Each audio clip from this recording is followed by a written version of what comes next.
තෙරුවන් සරණයි ඔබ සියලු දෙනාට. ඉතින් ඔබ දන්නවා අද ඔබ හා සම්බන්ධ වන කාරණය කුමක්ද කියලා. ඔබ දැනුවත් පරිදි ඔබ සම්බන්ධ වන්නේ පෝය දින වැඩසටහන සමගයි. නමුත් අපි ඔබට පෙර දැනුවත් කළ පරිදි අපගේ වැඩසටහන් වල යම්කිසි සංශෝධනයක් සිදු කරනු ලබන බව අපි ඔබට මතක් කර සිටියා. ඉතින් අලුත් අවුරුද්දක් එක්ක එනකොට අපි යම්කිසි වෙනස්කමකට භාජනය වෙන්නට ඕනේ. ඒක අධ්‍යාත්මිකවත් භෞතිකවත් වෙනවා නම් අපේ ජීවිතවලට බොහෝ ඵල නෙලා ගන්නට පුළුවන්. ඉතින් පසුගිය වර්ෂ එකහමාර දෙක පුරාවටම ඔබ ලොකු අත්දැකීමක් වින්දා. ඒ තමයි COVID-19 වසංගතය. ඉතින් බොහෝ දෙනෙක් මේ වර්ෂ දෙක සුබ නොවන වර්ෂයක් විදිහට දකින්නට ඇති. නමුත් අපි ඔබට එහෙම කියන්නේ නැහැ. සෑම දෙයකම සුබවාදී පැත්ත දකින්න පුළුවන් නම් අපේ ජීවිත මීට වඩා ආලෝකමත් කරගන්නට පුළුවන් බව අපි දන්නා කාරණයක්. ඉතින් කොවිඩ් වසංගතය අපට ලොකු පාඩමක් ඉගැන්නුවා. මොකද මේ පාඩම පහුගිය කාලය පුරාවට අපට බොහෝ දේ තිබුණත් ඒ සියල්ල පාවිච්චි කරන්න අවස්ථාව ලැබුණේ නැහැ. ඉතින් අපි වටිනායයි සම්මත කරගත් දේවල් කොතෙක් තිබුණත් අපට ඒවා ප්‍රයෝජන ගන්නට අවස්ථාවක් ලැබුණේ නැති බව ඔබ දන්නා කාරණා. ඒත් එක්කම මිනිසුන් අතර අපට අදහස් බෙදා ගන්නට හැකියාවක් ලැබුණේ නැහැ. අපට තනිව වාසය කරන්නට සිද්ධ වුණා. ඉතින් මේ කාල සීමාවන් තුලදී අපි එකිනෙකා අන්‍යෝන්‍ය වශයෙන් වැදගත් වෙන්නේ කොහොමද කියන එකත් මිනිසුන්ගේ අදහස් කොහොමද අපි ගනුදෙනු කරනකොට පාවිච්චි කරන්න කියලාත් අපට ඉගෙන ගන්න පුළුවන්. ඉතින් සබහාදහම අපට පණිවිඩයක් ඉගෙනනවා වෙන්නේ. ඉතින් අපිට පුළුවන් නම් අඳුරු වලාවල රිදී රේඛා දකින්නට අන්න එහෙම අයට මේ ලෝකය සශ්‍රීක කරගන්නට පුළුවන් කියලා. එහෙම නැත්නම් ධනාත්මකව ජීවත් වෙන්න හැකියාව ඇති වෙනවා කියලා මම විශ්වාස කරනවා. ඉතින් මායි පණිවිඩය සටහන් කරමින් ඔබට ගෙන ආවේ නේත්‍රාලෝක එහෙම නැත්නම් නෙතට ආලෝකයක් ගෙනෙන වැඩසටහනක් විදියට මේ වැඩසටහන හඳුන්වා දෙන්න බලාපොරොත්තුවක් තිබුණ බැවින්. ඉතින් අපි ඔබට ආරාධනා කරනවා ඉඳුවර ටීවී හා සම්බන්ධ වන්නට කියලා. Facebook එහෙම නැත්නම් YouTube ඔස්සේ ඔබ මෙතෙක් දන්නා පරිදි අප හා සම්බන්ධ වන්නට පුළුවන්. ඉතින් අපි ඔබට ඉතාමත් ගෞරවයෙන් ආරාධනා කරනවා මේ වර්ෂය පුරාවට අපගේ ඉදිරි වැඩසටහන අපි ඔබ වෙතට ඉදිරිපත් කරන්නට බලාපොරොත්තු වෙනවා. එතකොට ඔබ පූර්ව දැනුවත් වීමක් ලබනවා අපගේ මේ channel එක පිළිබඳව. ඉතින් අද දවසේ වැදගත්කම ගැන කතා කරනවා නම් ඔබ දන්නා පරිදි දුරුතු පොහොය තමයි අපගේ වැදගත්ම කාරණය වන්නේ. ඉතින් දුරුතු පොහොය ගැන කතා කරනකොට සාසනික වශයෙන් කාරණා කිහිපයක් ඔබට මතක් කරන්නට මට හැකියාව තිබෙනවා. එයින් ප්‍රධානම කාරණය තමයි බුදුරජාණන් වහන්සේ බුද්ධත්වයෙන් 9 වෙනි මාස තමයි ශ්‍රී ලංකාවේ මහියංගණයට වැඩම කරනු ලැබුවේ. ඒ වැඩම කරනු ලැබුවේ යක්ෂ සහ නාග කියන ගෝත්‍රිකයන් දෙපිරිසක් අතර ඇති වුණු කලහයක් සමතේකට පත් කිරීම සඳහා. එහිදී ඇති වූ ප්‍රතිඵලයක් වශයෙන් සුමන සමන් දෙවියන් සෝවාන් ඵලයට පත් වුණා යයි ඉතිහාසයේ සඳහන් වෙනවා. ඊට අමතරව තුන්බෑ ජටලයන් ඇතුළු දහසක් පිරිවර සඳහා ධර්මදේශනයක් සිදු කරනු ලැබුව බවත් ශාසන ඉතිහාසය අපට කියා පානවා. ඒත් එක්කම ආරාම පිළිගැනීම සුදුසුයයි සම්මත කරලා භික්ෂූන්ට නියෝග කරනු ලැබුවේ දුරවතු පොහොය දිනයක බවයි අප දැනුවත්ව තිබෙන්නේ. මීට අමතරව ශ්‍රී ලාංකිකයන් වශයෙන් අප දන්නා තවත් කාරණයක් තිබෙනවා. දුරුතු පොහොය දවසේ තමයි කැලණි රජමහා විහාරයේ පෙරහැර පවත්වනු ලබන්නේ. ඉතින් මෙන්න මේ ශාසනික හා සංස්කෘතික කාරණා සියල්ල ඔබට මතක් කරමින් වෙනදා වගේම නේත්‍රාලෝක හරහා ඔබට අද වැදගත් මාතෘකාවක් ඔස්සේ දහම් සාකච්ඡාවක් හා සම්බන්ධ කරන්නටයි මේ බලාපොරොත්තු වන්නේ. ඉතින් අද දවසේ මාතෘකාව කළමනාකරණය. ඒ කළමනාකරණය කොහොමද කිව්වොත් අධ්‍යාත්මික වශයෙන් අපේ ජීවිතය කළමනාකරණය කරගන්නේ කොහොමද? ඊටත් අමතරව දෛනික ජීවිතයේ කටයුතු අපි විධිමත්ව කළමනාකරණය කරගන්නට නම් අපි කළ යුත්තේ කුමක්ද යන්න පිළිබඳව මේ විද්වත් සාකච්ඡාවෙන් ඔබට අවබෝධය ලබා දෙන්නට හැකි වෙනවා. ඔබ දන්නා කාරණයක් තමයි අපිට දවසකට තිබෙන්නේ පැය 24යි. අපිට කාලය කළමනාකරණය කරන්නට බෑ. නමුත් කාලයට අනුව අප කළමනාකරණය විය යුතු බව ඔබ දැන සිටිය යුතුමයි.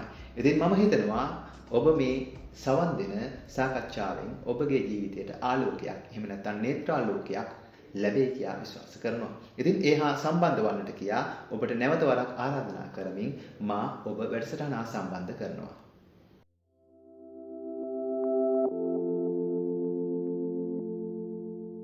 පෙරවන් සරණයි. ජීවිතය පවත්වාගෙන යාම යනු එකිනෙකට සහසම්බන්ධ වූ කාර්යයන් රාශියක් අඛණ්ඩව ඉටු කිරීම. මේ කාර්යයන් විටක පෞද්ගලික අරමුණු කේන්ද්‍ර කර ගන්නවා වගේම තවත් විටක පොදු අරමුණු කේන්ද්‍ර කර ගන්නවා. අපගේ අරමුණ පෞද්ගලික වේවා පොදු වේවා අපගේ අභිලාෂය වන්නේ අපි සිදු කරන ඉටු කරන කාර්ය නිසි ක්‍රමවේදයන්ට හා සමාජ සාරධර්ම වලට අනුකූලව වඩාත් යහපත් ඵලදායී ප්‍රතිඵලදායක ලෙස අවසන් කිරීම. එසේ කාර්යයක් වඩාත් ඵලදායී ලෙස අවසන් කිරීමෙන් අපට භෞතික සහ ආධ්‍යාත්මික සන්තුෂ්ටියත් ඒ හරහාම ලෞකික ජීවිතයේ සබ පහසුවත් සමෘද්ධියත් ලබා ගැනීමට අවස්ථාව ලැබෙනවා. එසේ ලෞකික ජීවිතය සාර්ථක කර ගැනීම තුළින් අප ගොඩනගා ගන්නා පරිසරය හරහා අපට අපගේ භවගාමී ජීවිතය සපවත් කර ගැනීමටද අප මේ සාර්ථක කාර්යයන් ඉටු කිරීම උපයෝගී කර ගන්නට පුළුවන්. ඒ නිසා අප කල්පනා කරා මේ දෙලවටම කාර්ය සාධනය කරන කාර්යයක් සාර්ථකව කිරීම හෙවත් නිසි ලෙස කළමනාකරණය කර ගැනීම කියන මාතෘකාව ගැන බුද්ධ දේශනාවට අනුවත් විෂයානුබද්ධ මූලධර්මයන්ට අනුකූලවත් සමාජ විද්‍යාත්මක ප්‍රවේශයන්ට අනුකූලවත් විධිමත් කතිකාවක යෙදෙයි. ඒ සඳහා අපි ආරාධනා කරා ශ්‍රී ලංකා රාමඤ්ඤ මහානිකායේ හැලියගොඩ පාර්ශවයේ ගෞරවනීය ලේකකාධිකාරී කළුවන්දුර ගෞතම විහාරාධිපති නම කියන්න අවසරයි අතිපූජ්‍ය පොද්දනී නායක ස්වාමීන් වහන්සේ තම ගෞරවපූර්වකව නමස්කාර පූර්වකව පාදාභිවන්දනෙන් මේ වැඩසටහන සඳහා පිළිගන්නවා. අවසරයි අපේ හැමදෙරට. දෙවනුව අපි මේ වැඩසටහන සමානික විද්වතෙක් සහ වෘත්තීයෙන් ජ්‍යෙෂ්ඨ කළමනාකාරවරයෙකුට ලංකා ගණිත තෙල් නීතිගත සංස්ථාවේ සහපරිග්‍රහමුව පළාත් කළමනාකාර සර චන්ද්‍රවංශ මහත්මයා ඔබතුමාවත් මේ වැඩසටහන සඳහා ඉතාම සාදරයෙන් පිළිගන්නවා. අයිබෝවන්.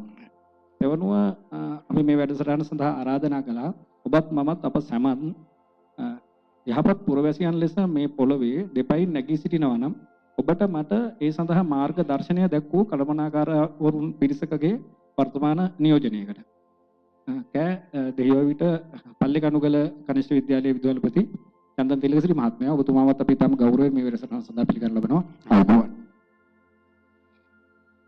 අපේ අම්තනේ මනුෂ්‍යත්වයේ ලැබීම ඉතාම දුර්ලභ කාර්යයක්. ඒ මනුෂ්‍යත්වයත් බුද්ධෝත්පාද කාලයක සම්‍යදෘෂ්ටික කුලයක ඉපදීම ඉතාමත්ම අතිශයින්ම දුර්ලභ කාර්යයක්. එසේ බුද්ධෝත්පාද කාලයක සම්‍යදෘෂ්ටික කුලයක ඉපදීම දුර්ලභ කාරණයක් වීමට එක් ප්‍රධාන හේතුවක් තමයි තිලෝගුරු බුදුරජාණන් වහන්සේ විද්‍යාචරණ සම්පන්න ගුණයෙන්ද සමන්නාගත වීම. අපේ අමතුරුනේ කාර්යයක් සාර්ථකව කිරීම කියන කාරණය ලඝු කරලා ගත්තොත් බුදුරජාණන් වහන්සේ විතර තමන්ගේ ජීවිත පැවැත්ම, තමන්ගේ දර්ශනය, තමන්ගේ ශ්‍රාවකයන්ට නිසි ඉලක්කයට යොමු කිරීම කියන කාරණා සම්බන්ධයෙන් බුදුරජාණන් වහන්සේ විද්‍යමාන කළ ඒ විශිෂ්ටත්වය ඉක්මවා යන කිසිම කෙනෙකු අපිට මෙලොව නෙවෙයි මේ තුන් ලෝකයේ තුලම හම්බෙන්නේ.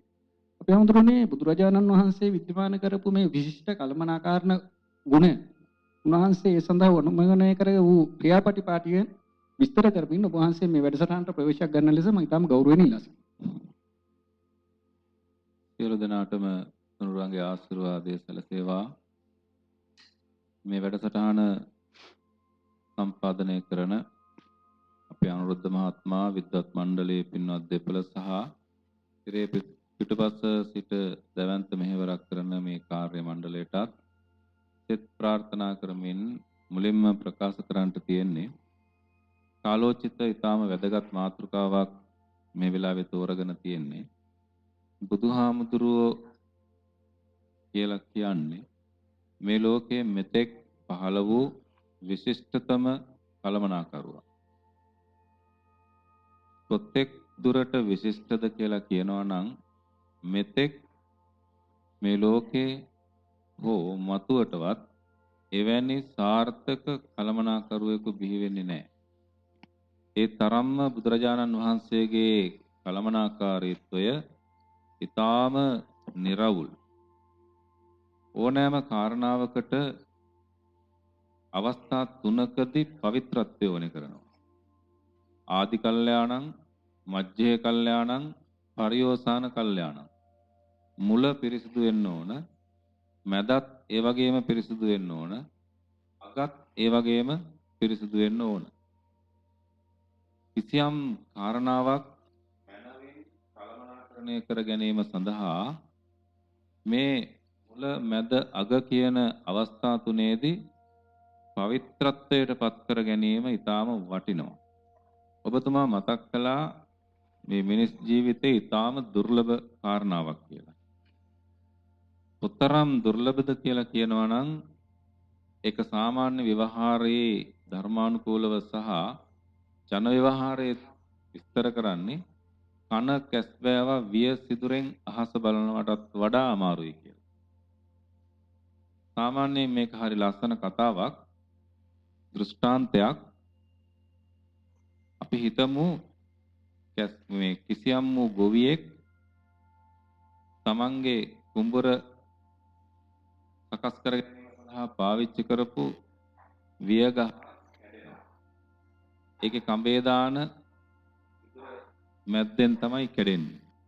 පාවිච්චි කරන්න බැරි හන්දා මෙයා ඒක අතෑරලා දානවා. බැරි වෙලාවත් ඒ අසල තියෙන ඇලට මේක වැටුනොත් ඇලේ මේක තියෙන්නේ නැහැ. ඊට පස්සේ ඒක පල්ලෙහාට ගහගෙන යනවා. ගඟට යාවි ඒක. ගඟ දිගෙත් නොනැවතී ගියොත් මුහුදට යාවි. මුහුදට ගියාම ඒක එක තැනක තියෙන්නේ එක එක පැත්තට රැල්ල එනකොට විසිරලා යනවා. ඔය අතරේ මහ මුහුදේ පතුලේ ඉන්නවා මේක උපකල්පනයක්. අවුරුදු 100කට විතර සැරයක් පතුලේ ඉඳලා උඩට ඇවිදින්න අහස දිහා බලලා අහපව යන කැස්බෑවෙක්. එයාට පේන්නේත් එක ඇහැයි. ඒ නිසා එයා කන කැස්බෑවා කියලා කියන්නේ. මෙයා මෙහෙම ඇවිදිලා උඩට ඇවිදිලා අහස බලනකොට Tamanට පේන ඇහෙන් නැවතත් අර වියසිදුර කොහෙදෝ ඇවිදිලා කෑලි දෙක එකට සම්බන්ධ වෙලා අර පෙර තිබිච්ච සිදුර ඉබේ නිර්මාණය වෙලා එන්නේ සිදුරෙන් අර අහස දැක්කොත් කොයිතරම් දුර්ලභ වෙන්න පුළුවන්ද? ඒක විය හැකි කාරණාවක් නෙවෙයි. ඒ වුණාට ධර්මයේ විස්තර කරනවා ඊටත් වැඩිය අමාරුයිලු මිනිස් ජීවිතයක් ලබා ගන්න. ඒ නිසා ඔබතුමා කීවා හරියටම හරි. ඊටාම දුර්ලභ කාරණාවක්. ඒ දුර්ලභ කාරණාව අතර අතිශය දුර්ලභ කාරණාව තමයි ලෞතර බුදුවරයෙක් වීම. බුදුවරයෙක් වෙන්න කාටවත් පුළුවන්කමක් නැහැ කලමනාකරණය හරියට නැත්නම්. යමක් සිද්ධ කරන්න ඕන පිළිවෙල නිසි පරිදි අනුගමනය කිරීම. කල මනා කරණය. කරන්න ඕන දේ මනා ලෙස කිරීම. ඒ කාරණාවට බුදුහාමුදුරන්ගේ ප්‍රවිෂ්ඨය තියෙන්නේ උන්වහන්සේගේ ධර්මය තුලින්මයි. උන්වහන්සේගේ ජීවිත පැවැත්ම තුලින්. උන්වහන්සේගේ චර්යා රටාවන් හැඩගස්වා ගත්ත විදිය. ඒ වගේම උන්වහන්සේගේ දැක්ම මේ කියන හැම එකක්ම කලමනාකරණයට වැදගත් වෙනවා. සිද්ධියක් කේවලව අරගෙන ඒ සිද්ධිය විස්තර කරලා ඒක විතරක් මනවින් කලමනාකරණය කර ගැනීම කියලා අපිට අර්ථ දක්වන්න බෑ. සමස්තයම තමයි මනවින් කලමනාකරණය කරන්න ඕනේ. මොකද අපිට හම්බ වෙන්නේ එකක් නෙවෙයිනේ. කේවල දෙයක් විතරක් නෙවෙයි ලෝකේ අපිට හම්බ වෙන්නේ. අපිට ලැබෙන්නේ මුහුණ දෙන්න වෙන්නේ අපිට නිතරම ගනුදෙනු කරන්න වෙන්නේ කේවල එක සිද්ධියක් එක්ක නෙවෙයි. අතිශය සංකීර්ණ වියුක්ත විසංවාද සහිත කාරණාවල්. මේ ඔක්කොම එක තැනකට එක්ක වුණාම නිසි පරිදි ඒවා නිසි තැන පිහිටවීම තමයි කලමනාකරණය කියලා කියන්නේ. දැන් කලමනාකරණය ගැන කතා කරන දෙනාම ඒ විෂය තුල විශිෂ්ටත්වයටපත් වෙච්ච බොහෝ අය බුදුහාමුදුරන්ගේ කලමනාකරණය තමයි මූලික කරගෙන ඒ ඉගැන්වීම තමයි පැහැදිලිවම නැවත තමන්ගේ වචන වලට නගලා කියන්නේ. ඒ නිසා ඒ විශිෂ්ටතම කලමනාකරණය පිළිබඳව මේ ලෝකේ පරම ආදර්ශය බුදුරජාණන් වහන්සේ. ඒ නිසා අපි මේ මූලික අවස්ථාවේදී ප්‍රවේශයක් වශයෙන් යෝජනා කරනවා හදාරන්න බුදුහාමුදුරන්ගේ ජීවන චරිතය සහ උන්වහන්සේගේ විශිෂ්ට දැක්ම තුළ කුළු ගැන්වුණු කලමනාකරණ ගුණය කියන එක පිළිබඳව. සරචන්ද්‍ර මහත්මයා කලමනාකරණය කියන සංසිද්ධිය ගත්තාම ඒක අපි මවගේ ගර්භාෂයේ පිළිසිත ගැනීමටත් පෙර අපේ ජීවිතයට සම්බන්ධ වෙලා මතක දාණය දෙන අවස්ථාවේදීවත් අවසන් වෙන දෙයක් නෙමෙයි. නමුත් සමාජයේ මුල් බැසගත් මතයක් තමයි මේ කලමනාකරණය සහ කලමනාකරුවා කියන කෙනා වෘත්තියක්. ඉහළ වෘත්තියක්. කලමනාකරණය කියලා කියන්නේ මේ ආර්ථික විද්‍යාව, ව්‍යාපාර පරිපාලන වගේ විශේෂ ශාස්ත්‍රයේ පමණක් ගැවසෙන වචනයක් කියලා. ඔබතුමා අපිට පැහැදිලි කරලා දෙන්නකෝ මේ කලමනාකරුවා. මෙන්න මේ වචන, මෙන්න මේ සංකල්ප, මේ සංසිද්ධීන් විෂයානුබද්ධව, ශාස්ත්‍රීයව මොකක්ද මේ වගේ අර්ථය, මොකක්ද කොහොමද මේ වගේ මූලධර්ම සකස් වෙලා තියෙන්නේ කියලා. තිරුවන් සරණයි. අතිගෞරවනීය ස්වාමින් වහන්සේගේ අවසරයි. ඇත්තටම කළමනාකරණය කියලා වචනය අපිට ඇහෙනකොට අපිට චිත්‍ර රූපයම වෙන්නේ කළමනාකරුවෙක්. සමාජයේ දැන් මේ කළමනාකරණයේ තියෙන තැනත් එක්ක වෙලා තියෙන දේ. හැබැයි කළමනාකරණය කියන එක ඒකට විතරක්ම පටු වෙන්න ඕනේ නැහැ. කළමනාකරණය අතිවිශාල පුළුල් විෂයක්. ඒ වුණාට න්‍යායවල හැදිලා තියෙන්නේ කළමනාකරණය පිළිබඳව ඒ විෂය ව්‍යාපාර පරිපාලනයට අදාළ කරගෙන. ඒ හින්දා අපි ඉස්සෙල්ලාම ව්‍යාපාරික ඇහින් කළමනාකරණ දිහා බලන විදිහ තේරුම් ගන්න උත්සාහ කරමු. හැබැයි අපි ඒක තේරුම් ගන්න උත්සාහ කරන්නේ අපිට ව්‍යාපාර කරන්න ඕනම කියන පරමාර්ථයෙන්වත් එහෙම නැත්නම් වෙන විභාගයකට පෙනී සිටින් පරමාර්ථයෙන්වත් වෙන එකකට නෙවෙයි. ඒ ව්‍යාපාරිකව කළමනාකරණයට දෙන නිර්වචන අපේ එදිනදා ජීවිතයේ කළමනාකරණ කටයුතුවලට ඒක අදාළ කරගන්න පුළුවන්. ඒ නිසා ඉදිරි පියවරේදී අපි ගැන කතා කරමු. ඒතර ව්‍යාපාරික ලෝකයේ ව්‍යාපාරික ඇසින් කළමනාකරණය කියලාකට දීලා තියෙන හොඳම නිර්වචනය තමයි ව්‍යාපාරයකට අරමුණක් තියෙනවා. ඒ අරමුණු සාර්ථක කර ගැනීම සඳහා ව්‍යාපාරයේ පවතින තියෙන සම්පත් කාර්යක්ෂමව හා ඵලදායීව යොදා ගනිමින් ව්‍යාපාර කටයුතු සැලසුම් කිරීම, සංවිධානය කිරීම, මෙහෙයවීම සහ පාලනය කිරීම යන කාරණා ඇතුළත් ක්‍රියාවලියක්. ඒක අර ජල චක්‍රය වගේ අපි විද්‍යාවේදී ඉගෙන ගන්න නතර වෙන දෙයක් නෙමෙයි, නිතරම ක්‍රියාවලියක් මේක. එතකොට ව්‍යාපාරික අරමුණු සාමාන්‍යයෙන් අපි දන්නවා වැඩිපුරම තියෙන බහුලව යොදා ගන්න අවුරුදු තමයි ලාභ ලැබීම. NGO කියලා කොටසක් වෙනම තියෙනවා ලාභ නොලබන ඒවත් වෙන වෙන අරමුණු ඉෂ්ට කරගෙන ව්‍යාපාර කටයුතුත් අවශ්‍ය නම් ආරම්භ කරන්න පුළුවන්. එතකොට ඒ අරමුණු ඉටු කර ගැනීම සඳහා තියෙන සම්පත් ඕනම තැනක මේ ඔක්කොම කළමනාකරණයේ ආර්ථික විද්‍යාවදී ඔක්කොම විෂයන් බිහි වෙලා තියෙන ලෝකෙට සම්පත් වල තියෙන හිගතාව වෙනස අපිට හිතෙන තරම් ඕන තරම් සම්පත් තියෙනවා නම් මේ කළමනාකරණයවත් ආර්ථික විද්‍යාවත් ඒ වගේ විශේෂ විෂයක් අවශ්‍ය වෙන්නේ නැහැ. එතකොට මේ සම්පත් කාර්යක්ෂමතා ඵලදායී යොදා ගන්නවා. කාර්යක්ෂම ඔය යොදා ගන්නවා කියන්නේ මේ අවම සම්පත් වලින් උපරිම ප්‍රයෝජන ගන්නවා කියන එක. ඊළඟට ඵලදායීකව යොදා ගන්නවා කියන්නේ සම්පත් වලින් අපේක්ෂිත අරමුණු ලබා ගන්නවා කියන එක. ඊළඟට මේකේ අර ක්‍රියාවලිය අපි කාරණා හතරක් ගැන කතා කරා. සැලසුම් කිරීම. සැලසුම් කිරීමේ කියන එකට අපිට කියන්න පුළුවන් කෙටියෙන් අනාගතය අද දැනීම කියලා. අද දැකීම. අනාගතය අද දැකීම. ඒ කියන්නේ අපි සැලසුම් කරන්නේදී කරන්නේ කළමනාකරණයේදී අර ඒ අපි ව්‍යාපාරයේ අරමුණක පිහිටවනවා. ඊළඟට ඒ අරමුණ ළඟා කරගන්න තියෙන ක්‍රියාමාර්ගය මේවා කියලා අපි සඳහන් කරනවා. ඒක තමයි සැලසුම් කිරීම කෙටියෙන් කිව්වොත්. ඊළඟ කළමනාකරණ ක්‍රියාවලියක් තමයි මූලික ක්‍රියාවලියක් සංවිධානය. සංවිධානය වෙන්නේ ව්‍යාපාරයේ තියෙන සම්පත් තියෙනවා ඊළඟට පිරිස් බලය ඉන්නවා. එතකොට ඒ සම්පත් බෙදා හැරීමයි ඒ තනතුරුත් ව්‍යාපාරික අවශ්‍යතා අර අපි කලින් කිව්ව අරමුණු ඉෂ්ට කර ගැනීම සඳහා යොදා ගැනීම තමයි සංවිධානය කරන දෙගලනේ. ඊළඟට මෙහෙවීම. මෙහෙවීමේදී වැඩිපුරම අවධානය යොමු කරන්නේ මානව සම්පත හැසිරවීම සම්බන්ධයෙන් සහ අනිත් සම්පත් හැසිරවීම. එතෙන්දී අපිට නායකත්වය උපදේශ තොරතුරු මේ සේවකයන් කාර්යය සඳහා යොමු කිරීමට ඒක තාක්ෂණික වශයෙන් තියෙනවා අභිප්‍රේරණය කියලා. අභිප්‍රේරණය කියන්නේ මෙන්න ඒ කටයුතු ටික මෙහෙවීම දෙනවා. ඊළඟට පාලනය කිරීම.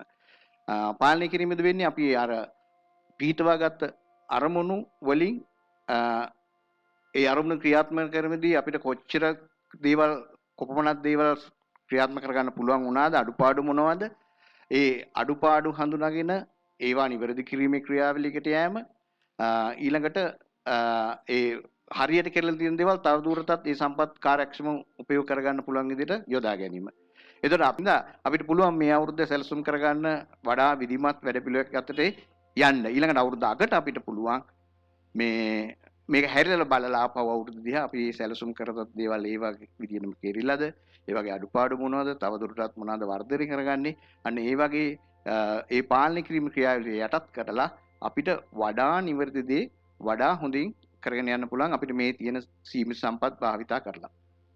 උදේපත්තුමනි දරුවන් තමයි ජාතික අනාගතය කියන එක ලෝකෙ පිළිගත්තු මතයක්.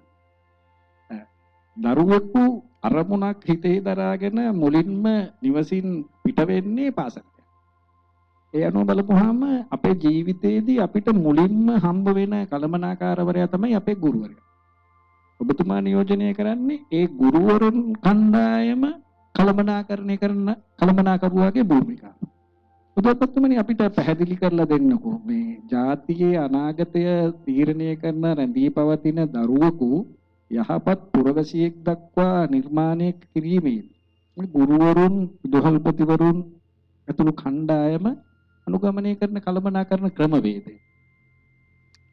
ගොඩක් ස්තුතියි ගරුතර ස්වාමීන් වහන්සේගේ අවසරයි. ඇත්තටම මේක පුළුල් මාතෘකාවක්. අපි දැන් න්‍යායාත්මකව බැලුවොත් පාසලක මේ අධ්‍යාපනයේ කළමනාකරණය කියන දෙය ඒක පාසලක් තුළ භෞතික සම්පත් කළමනාකරණය, පිරිස් කළමනාකරණය, මූල්‍ය කළමනාකරණය, විෂයමාලා කළමනාකරණය මේ විදිහට ලොකු පරාසයක විදිලා යනවා. එහෙම වුණාට පාසලක මේ කළමනාකරණයේ ප්‍රධාන භූමිකාව විදුහල්පතිවරයා. එතකොට කළමනාකරණය කියන මේ මුළුල් විෂය ක්ෂේත්‍රය ඇතුලේ අධ්‍යාපනයේ රටක අධ්‍යාපනයේ නිසි ලෙස කළමනාකරණය නොවුනොත් මට හිතෙන්නේ ජාතිය අනාගත පැවැත්ම කියන එකට ලොකු බලපෑමක් ඇති වෙනවා. ඒක නිසා රටක ඕනම රටක අධ්‍යාපන කළමනාකරණය කියන එක බොහොම සාර්ථකව විය යුතුයි. හැබැයි අපි චුට්ටක් අපේ රටේ අතීතයට ගිහිල්ලා බැලුවොත් අපේ ගෞරවනීය ස්වාමීන් වහන්සේ පැවසුවාසේ බුදුන් වහන්සේගේ ඒ ධර්මය කේන්ද්‍ර කොටගෙන පන්සල කේන්ද්‍ර කොටගෙන ලොකු කළමනාකරණයක් සහිත අධ්‍යාපන ක්‍රමයක් මේ රටේ අතීතය තුල තිබුණා. ඉතින් එතෙන්දී අපි අතීත ආදර්ශ අපි ගත්තොත් අනුරුද්ධ මහත්මයා අනුරාධපුරය, පොළොන්නරුව, දඹදෙණිය, යාපහුව, කුරුණෑගල, ගම්පල, කෝට්ටේ, සීතාවක, මහනුවර ඔය වගේ අපේ ඓතිහාසික යුග ගණනාවක් පහු කරලා මේ නූතන යුගයට ඇවිල්ලා තියෙන්නේ.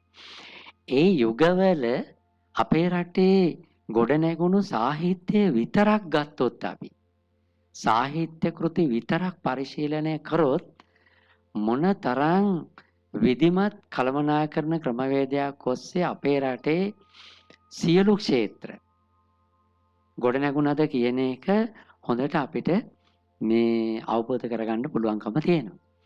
ඉතින් අපිට මේ වගේ අවස්ථාවකදී දැන් රටේ අනාගතයේ යහපැවැත්ම, දරුවන්ගේ යහපැවැත්ම වර්තමානයේ අධ්‍යාපනයේ කළමනාකරණය තුලින් නම් ගොඩ නැගෙන්නේ. අපේ ඇත්තටම චුට්ටක් අතීතයට ගියොත් මේ වර්තමානයේ මේ අධ්‍යාපන කළමනාකරණය කරන විද්වතුන් මේ රටේ ඉන්න මට හිතෙනවා මේ බොහෝ සාරගර්භ ප්‍රවේශයක් මීට වඩා හොඳ දෙයක් අපිට ගන්න පුළුවන් වෙයි කියලා. මොකද මේ දැනට දැන් යන පාසල් පද්ධතිය ඇතුලේ යන මේ අධ්‍යාපන කළමනාකරණය අපි දන්නවා පාසල් 10500ක් විතර ගුරුවරු ලක්ෂ 3කට ආසන්න ප්‍රමාණයක් මේ සියලු දෙනා එක්ව මේ ගොඩනගන මේ මහා කර්තව්‍යයේ යහපත් ප්‍රතිඵලයක් අපිට අනාගතේ ලැබෙන්න ඕනේ. නැත්නම් මේ දරන මහා විශාල ආයෝජනයේ ඵලයක් අපිට ලැබෙන්නේ නැහැ. මේ සියලු ගුරුවරු, සියලු විද්‍යාර්ථීවරු යම්කිසි රාමුවක් ඇතුළේ හිර කරලා තියෙන්නේ. මේ රාමුවෙන් පිට ඔවුන්ට කල හැකි දෙයක් නැහැ. ඒක ඒ වාදීක්ෂණ මට්ටමින් අර න්‍යාය තුලම තමයි අපිට ඉන්න වෙලා තියෙන්නේ.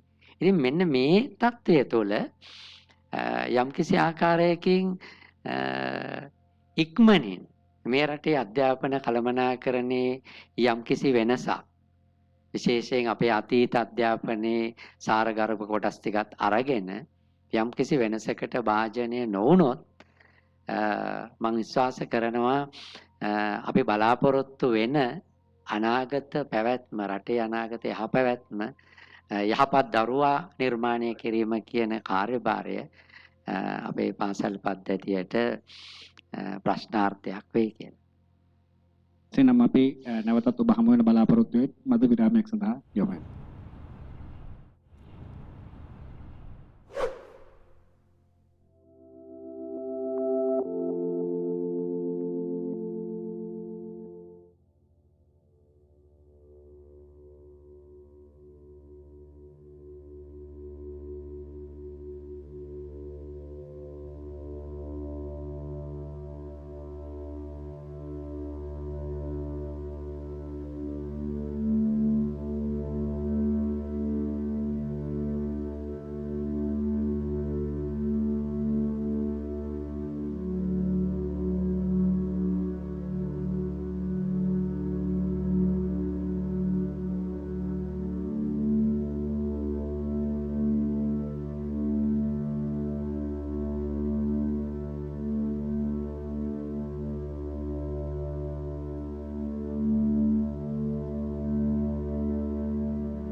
අපි නැවතත් නේත්‍රාලෝක සංවාද සභාව සමගයි ඒක රාශී වී සිටින්නේ. අපේ හැඳුරුනේ බුදුරජාණන් වහන්සේගේ මූලික දේශනාවන් එක්ක චතුරාර්ය සත්‍ය, පටිච්චසමුප්පාදය, ශුද්ධි මාර්ගය වගේ නිර්වාණය ඉලක්ක කරලා තියෙන සියලුම දේශනා සලකලා බලපුවාම ඒ සකස් කරලා තියෙන ක්‍රමවේදය ඉක්මවා යන්න පුළුවන් කර්මනාකරණ න්‍යායක් මේ ලෝකෙ මෙතුවක් කාලයකට පහළ වෙලා නැහැ. ඒ වගේම මහා ගෝපාලව සූත්‍රයේ පහරාද සූත්‍රයේ වගේ බුදුරජාණන් වහන්සේ දේශනා කරලා තියෙන කල්පනාකරණ න්‍යායන් ඉක්මවා යන අවස්ථාවනුත් අපිට ප්‍රායෝගික ලෝකේ හම්බ වෙන්නේ. ඒ වගේම අපේ අමතුරුනේ සුන්දරී පරිබ්‍රාජිකාවක සම්බන්ධ සිද්ධිය වගේ අහිතකර පරිසර වාතාවරණ තුලදී ඒ වාතාවරණ පාලනය කරගෙන බුදුරජාණන් වහන්සේ තමන්ගේ ශ්‍රාවක සංඝරත්නය සහ අවශේෂ කොටස් ආරක්ෂා කරගෙන පවත්වාගෙන ගිය ක්‍රමවේදයේ වගේ දේවලුත් ලෝකේ ප්‍රායෝගිකව දකින්න හම්බෙන්නේ. අපේ අමතුරුනේ අපි මෙන්න මේ වගේ කරුණු කාරණා ටිකක් විස්තර කරගෙන දේශනාව විස්තරාට ගෙනියත් හොඳයි කියලා මම විශ්වාස කරනවා. ඔව් දැන් මේ චතුරාර්ය සත්‍ය තරම් මනවින් කළමනාකරණය කරපු කාරණාවක් මේ තුන් ලෝකෙ කොහෙවත් නැහැ. නිකමට මෙහෙම හිතන්නකෝ. චතුරාර්ය සත්‍ය පෙළගස්ලා කියන්නේ දුක්ඛ ආර්ය සත්‍ය. දුක්ඛ සමුදය ආර්ය සත්‍ය. දුක්ඛ නිරෝධ ආර්ය සත්‍ය. දුක්ඛ නිරෝධ ගාමිනී පටිපදාර්ය සත්‍ය.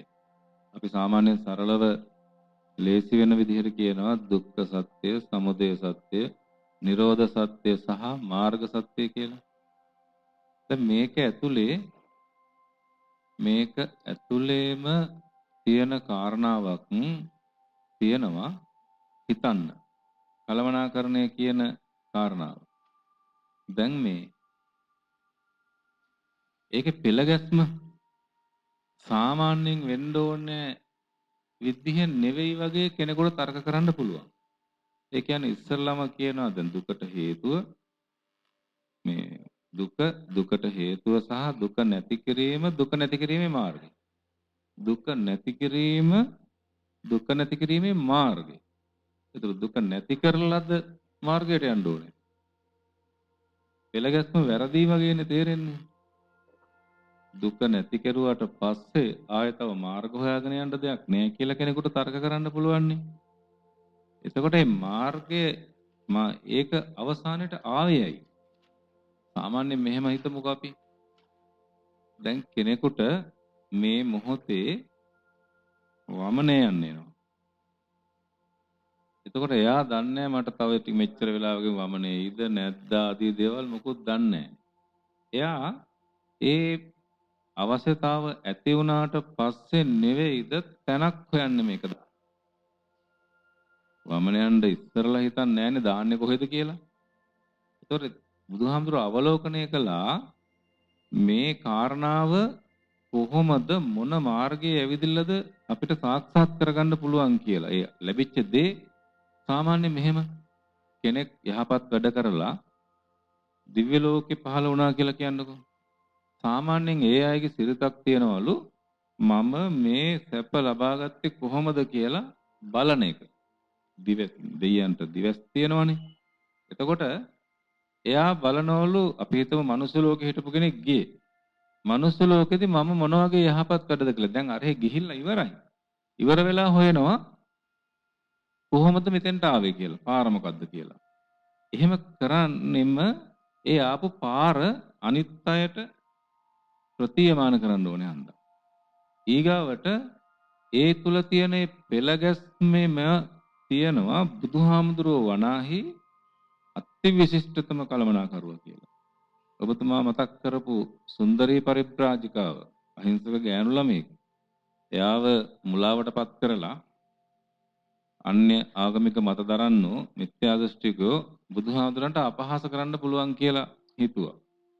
එතකොට බුදුහාමුදුරුවෝ ඒක කළමනාකරණය කළේ කොහොමද? කොයි වෙලාවකවත් බුදුහාමුදුරුවෝ මේ මිනිස්සුන් ඉස්සරහට ගිහිල්ලා කියන්න ගියේ නෑ.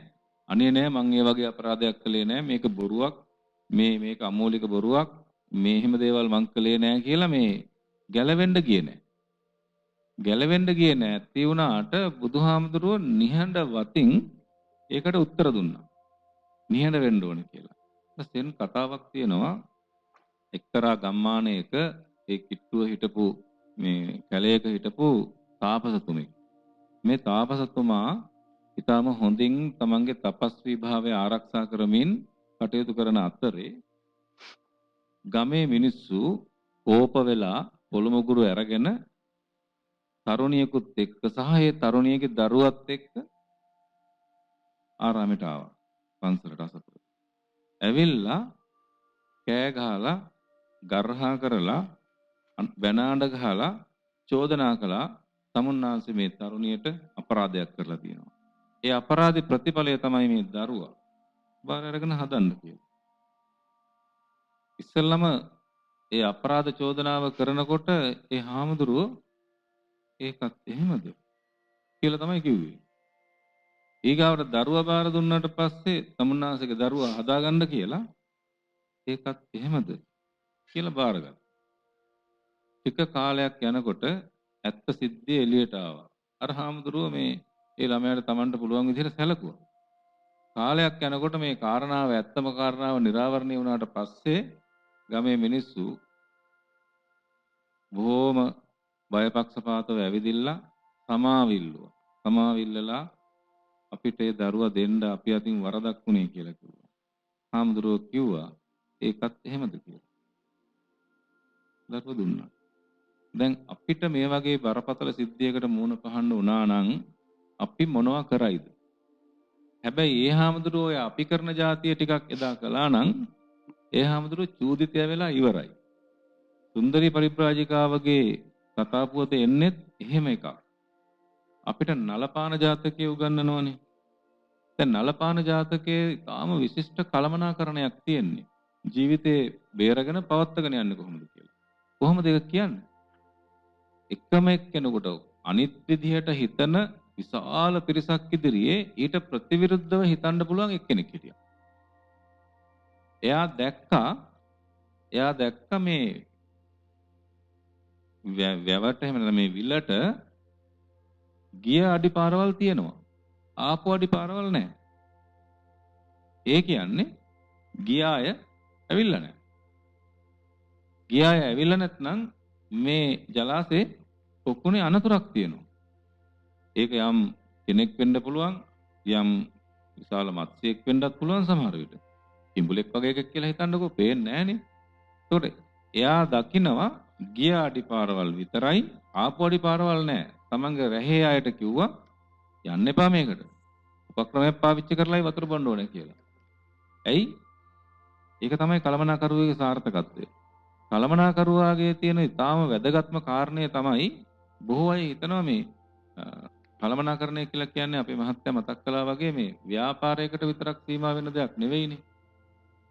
මුළු ජීවිතේම කළමනාකරණයේ තියෙන්න ඕනේ. ඒක ආර්ථික විද්‍යාවේද, සමාජ විද්‍යාවේද, වෙනත් විද්‍යාවකද, වෙනත් වැඩසටහනකද නෙවෙයි. ජීවිතය කළමනාකරණය කරගත්තාම ඒක ඇතුලේ අර ඕන එකක් තියෙනවා. බුදුහාමුදුරුවෝ කළේ ඉස්සරළම ජීවිතය කළමනාකරණය කරගෙන පෙන්නුවා. මහත්මා ගාන්ධි, මොහන්දාස් කරම්චන්ද් ගාන්ධි. කවුරුත් දන්නේ මහත්මා ගාන්ධි කියලානේ. එතුමා කිව්වා ඔබට යමක් කරන්නට අවශ්‍ය නම්, ඔබට වෙනසක් කරන්නට අවශ්‍ය නම් ඒ වෙනස බවට ඔබපත් වෙන්න. ඔබට වෙනසක් කරන්නට අවශ්‍ය නම් ඒ වෙනස බවට ඔබපත් වෙන්න කියලා.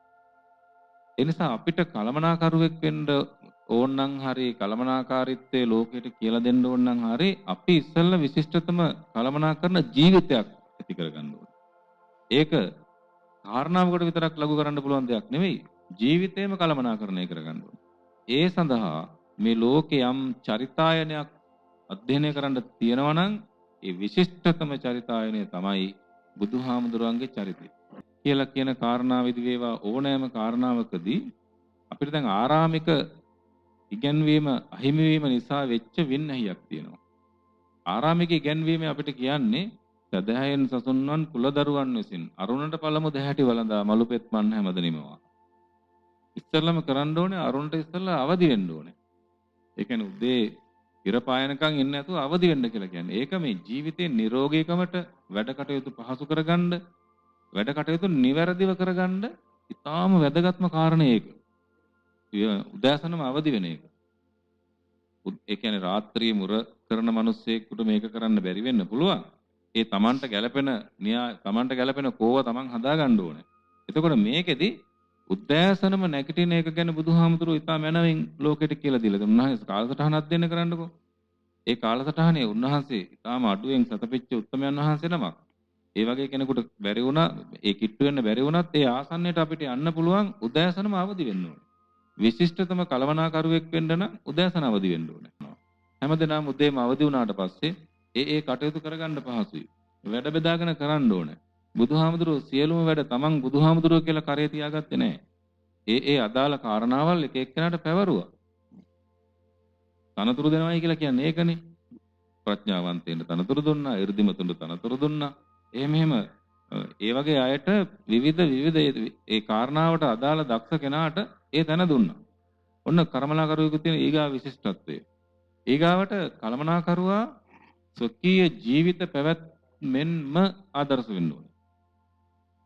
ඒ ආදර්ශය තමයි අර සුන්දරී පරිබ්‍රාජිකාවකදී පෙන්වුවේ. චින්චාගේ සිද්ධියත් එහෙමමනේ.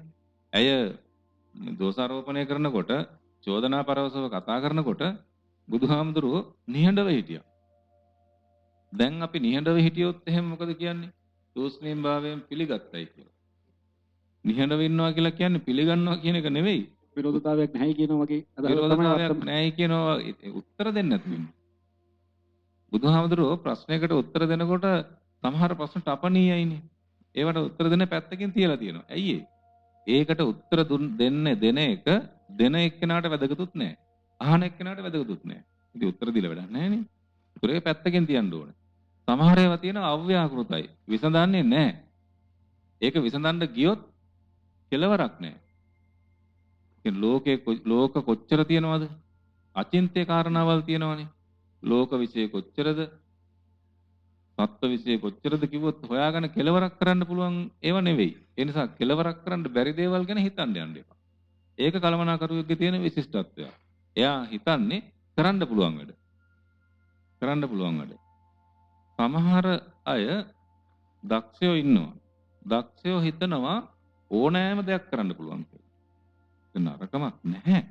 හැබැයි බුද්ධිමතා හිතන්නේ කරන්න පුළුවන් දේ. ඕනෑම දෙයක් කරන්න පුළුවන් කියලා හිතනවට වැඩිය කරන්න පුළුවන් දේ හිතන එක්කෙනාගේ කාරණාව සාර්ථක වෙන්න පුළුවන්. ඕනෑම දෙයක් කරන්න පුළුවන් කියලා හිතන එක්කෙනාට ඒ හැම එකක්ම සාර්ථක කරගන්න බැරි වෙන්න පුළුවන්. දියුණු වෙන්න ඕන නම් කාට හරි ඉතාලසනික පුංචි වැඩක් කරලා නරක වැඩක් කරලා දියුණු වෙන්න පුළුවන්. උදාහරණයක් වශයෙන් කුඩු කිලෝ එකක් විතර විකුණ ගත්තොත් එහෙම එළි වෙනකොට කෝටිපතියෙක්නේ. කෝටිපතියෙක් දියුණුයි. හැබැයි එයා සාර්ථක නැහැ. සාර්ථක නැහැ. ඒ නිසා අභ්‍යන්තර ජීවිතයත්, බාහිර ජීවිතයත්, සමාජ ජීවිතයත් සියල්ලම ආදර්ශ සම්පන්න වෙන්න ඕන මිනිස්සෙක් කලමනාකරණයක් තියෙන පුද්ගලයෙක්. ඒ අතින් බුදුහාමුදුරුවෝ තරම් ආදර්ශයට ගන්න පුළුවන් උත්තමයෙක් මේ තුන් ලෝකෙම නැහැ. උන්වහන්සේගේ චරිතායනයම විශිෂ්ටතම කලමනාකරුවාගේ චරිතායනය.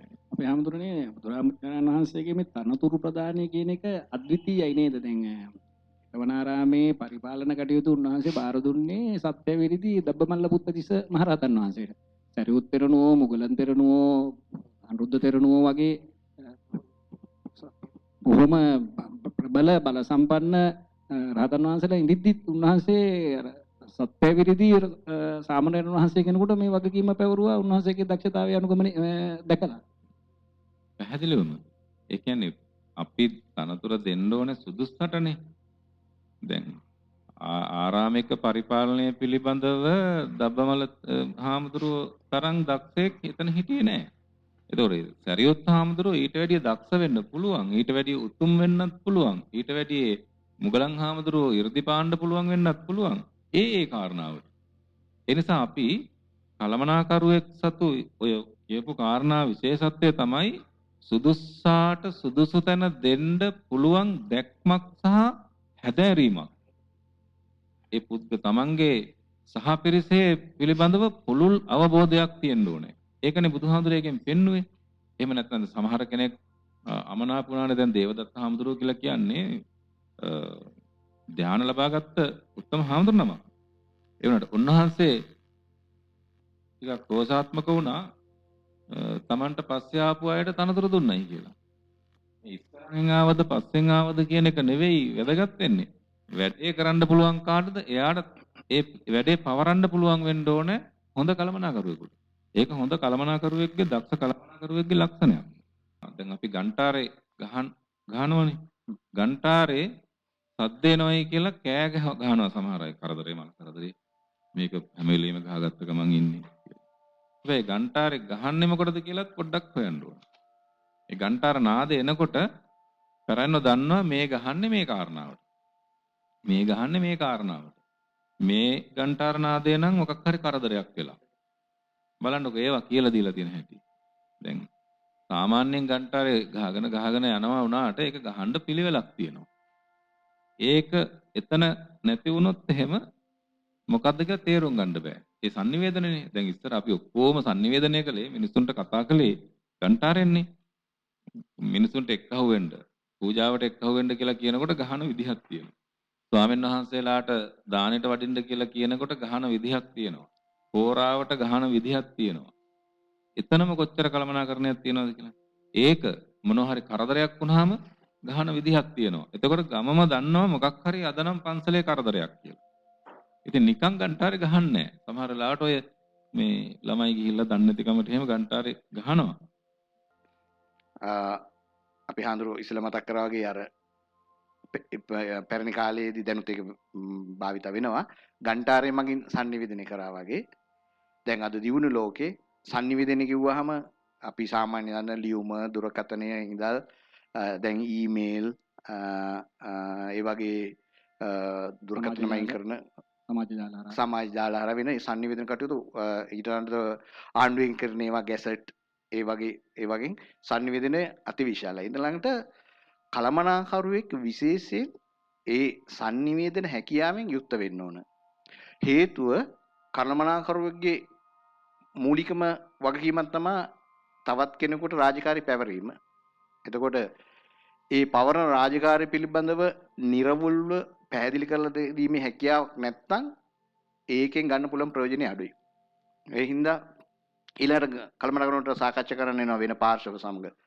එතකොට ඒ හැම වෙලාවකදීම හොඳ sannivedana හැකියාවක් තියෙන ඕන කළමනාකරුවෙකුට සාර්ථක කළමනාකරුවෙක් වෙන්න නම්. ඊළඟට සාර්ථක කළමනාකරුවෙකු තියෙන ප්‍රධාන ලක්ෂණයක් තමයි අන්‍යයන්ට සවන් දීමේ හැකියාව. ඇත්තටම සමහර කාර්යාලවලදීම පැනනගෙන ගැටලු තියෙනවා. ඒ ගැටලුව ඒ සේවක මහත්මිය දෙක කතා කරාම අපි ඇහුම්කන් දීවුවාම කළමනාකරුවෙක් ඒ ප්‍රශ්නෙන් සැහැණ කොටසක් ස්වභාවිකවම ඉබේම විසඳෙනවා. ඒ හින්දා සවන් දීමේ හැකියාව ඉතාම ප්‍රගුණ කරන්න ඕන. මේක අපි නිවසකට වගේ අරන් ගියොත් එහෙම දෙමව්පියෝ අම්මලා තාත්තලා හොඳ සවන් දීමේ හැකියාවෙන් යුක්ත වෙන්න ඕන. මොකද අපි පිළිගන්න ඕන අපි සහ අපේ අම්මලා තාත්තලා අතර පරම්පරාන්තරය කියන එක තියෙනවා. ඒ වගේම අපි සහ අපින් ඉන්න දරුවෝ දැරියන් ඊළඟ පරම්පරාව අතරත් ඒ පරම්පරාන්තරය කියන එක තියෙනවා. එතකොට ඒ අය හිතන පතන විදිය ගැන අපිට යම්කිසි දැනීමක් වැටහීමක් තියෙන්න ඕන. ඉතින් ඒ වගේ වෙලාවලදී ඒ කාරුණිකව සවන් දීම ඊටාම වටිනා ගුණාංගයක්. ඒ වගේම තව හොඳ ගුණාංගයක් තමයි සාර්ථක කළමනාකරුවෙක් තියෙන්න ඕන. මේ මොන හරි වැඩක් ඒ පවරන ලද වැඩක් ඊට හොඳින් කරාම සාර්ථකව ඉෂ්ට සිද්ධ කරාම ඒක ඇගීම කරන්න ඕනේ. ඒකට ඇගීමක් අපිට කියන්න පුළුවන් කට්ටියව ඉන්න තැනක හොඳ වැඩක් කරපු එක්කෙනෙකුට බොහොම හොඳයි කියලා. මේක අපිට නිවසකුණත් කරන්න පුළුවන්. අපි අපේ දරුවෙක් අපි හොඳ දෙයක් කරොත් වැදගත් දෙයක් කරොත් ඒක අපි අගය කරන්න ඕනේ. ඒක හංගගෙන ඉන්න කතා නොකර ඉන්න ඕනේ නැහැ. ඒක අගය කරන වැඩේ කරන්න ඕන. ඒ වගේම තමයි කාර්යාලයක වුණත් ඒ වැඩේ හිම අගය කරාම එකක් ඒ අගය කරන ලබන පුද්ගලයා බොහොම තෘප්තිමත් වෙලා තව තවත් හොඳට තමන්ගේ රාජකාරී කරා යනවා. ඊළඟට ඉන්න අනිත් අය ඒ වගේ අගය කිරීම කෙරෙන හින්දා ඒකට අනුගත වෙන්න බලනවා. ඒ වගේ හොඳ වැඩ කරලා අගය කිරීමට ලක් වෙන්න. ඊළඟට හැම වෙලෙම කළමනාකරුවෙක් බොහොම විශ්වාසවන්ත පුද්ගලෙක් වෙන්න ඕන. මොකද අපිට ඒක යට වැඩ කරන අයට ඒගොල්ලන්ගේ තියෙන gedara ප්‍රශ්නයක් හරි කියන්න පුළුවන් තැනකට විශ්වාසය ගොඩ නැගෙනවා නම් මේ ඇත්තටම මේක හොඳ තත්ත්වයක්. සාර්ථක කළමනාකරුවෙක්ගේ හොඳ ලක්ෂණයක්. ඊළඟට කළමනාකරුවෙක් ඉලක්ක හැම වෙලෙම සම්පාදනය කළ තියෙන්න ඕන. සාර්ථක කළමනාකරුවෙක් වෙන්න නම් හැම වෙලෙම ඒ කාරණා වලට අදාළව තමන්ගේ රාජකාරී වලට අදාළව ඉලක්ක සකස් කරලා තියෙන්න ඕන. ඒ සඳහා කට්ටිය මෙහෙවන්න ඕන. ඊළඟට ගන්න ඕන තීරණ නියමරදි වෙලාවේ ගැනීම සාර්ථක කළමනාකරුවෙකුගේ ලක්ෂණයක්. සමහර තීරණ තියෙනවා ඒ වෙලාවේ ගන්න ඕන එක ගන්නේ නැතුව මේ පරක් වෙලා ගන්න ගිහිල්ලා ඒ සමහරට ඒ ගන්න තීරණේ ඒ වෙලාවට පමා වැඩි ඒ කෙරෙන්න ඕන වැරද්දවල් ඔක්කොම වෙලා ලොකු අසාර්ථක භාවයක් වෙන්න පුළුවන්. ඒ හින්දා හරි වෙලාවේදී ඒ තීරණ ගන්න පුළුවන් වෙන්න ඕන. ඊළඟට බොහොම සාර්ථක කළමනාකරුවෙක් නම් බොහොම නම්‍යශීලී වෙන්න ඕන. ඒ අවස්ථාවෙන් අවස්ථාවට අවශ්‍ය පරිදි වෙනස් වීමේ හැකියාව තියෙන්න ඕන. ඊළඟට කාර්යාලයක් කියන්නේ ගොඩක් පිරිසක් වැඩ කරන තැන. එක එක සමාජ තලවලින් සමාජ මට්ටම් වලින් ආපු කට්ටිය එක එක අදහස් දරන කට්ටියනවා බොහෝ වෙලාවට ගැටුම් ඇති වෙනවා මෙතන. ඒකට ඒ ගැටුම් හඳුනා ගැනීමේ සහ ඒ ගැටුම් සමතේටපත් කිරීම හැකියාවෙන් යුක්ත පුද්ගලෙක් වෙන්න ඕන කළමනාකරුවෙක්. එවැනි ගැටුම් සාර්ථකව මැඩපවත්වන විසඳා ගන්න කෙනෙක් තමයි සාර්ථක කළමනාකරුවෙක් කියන්නේ.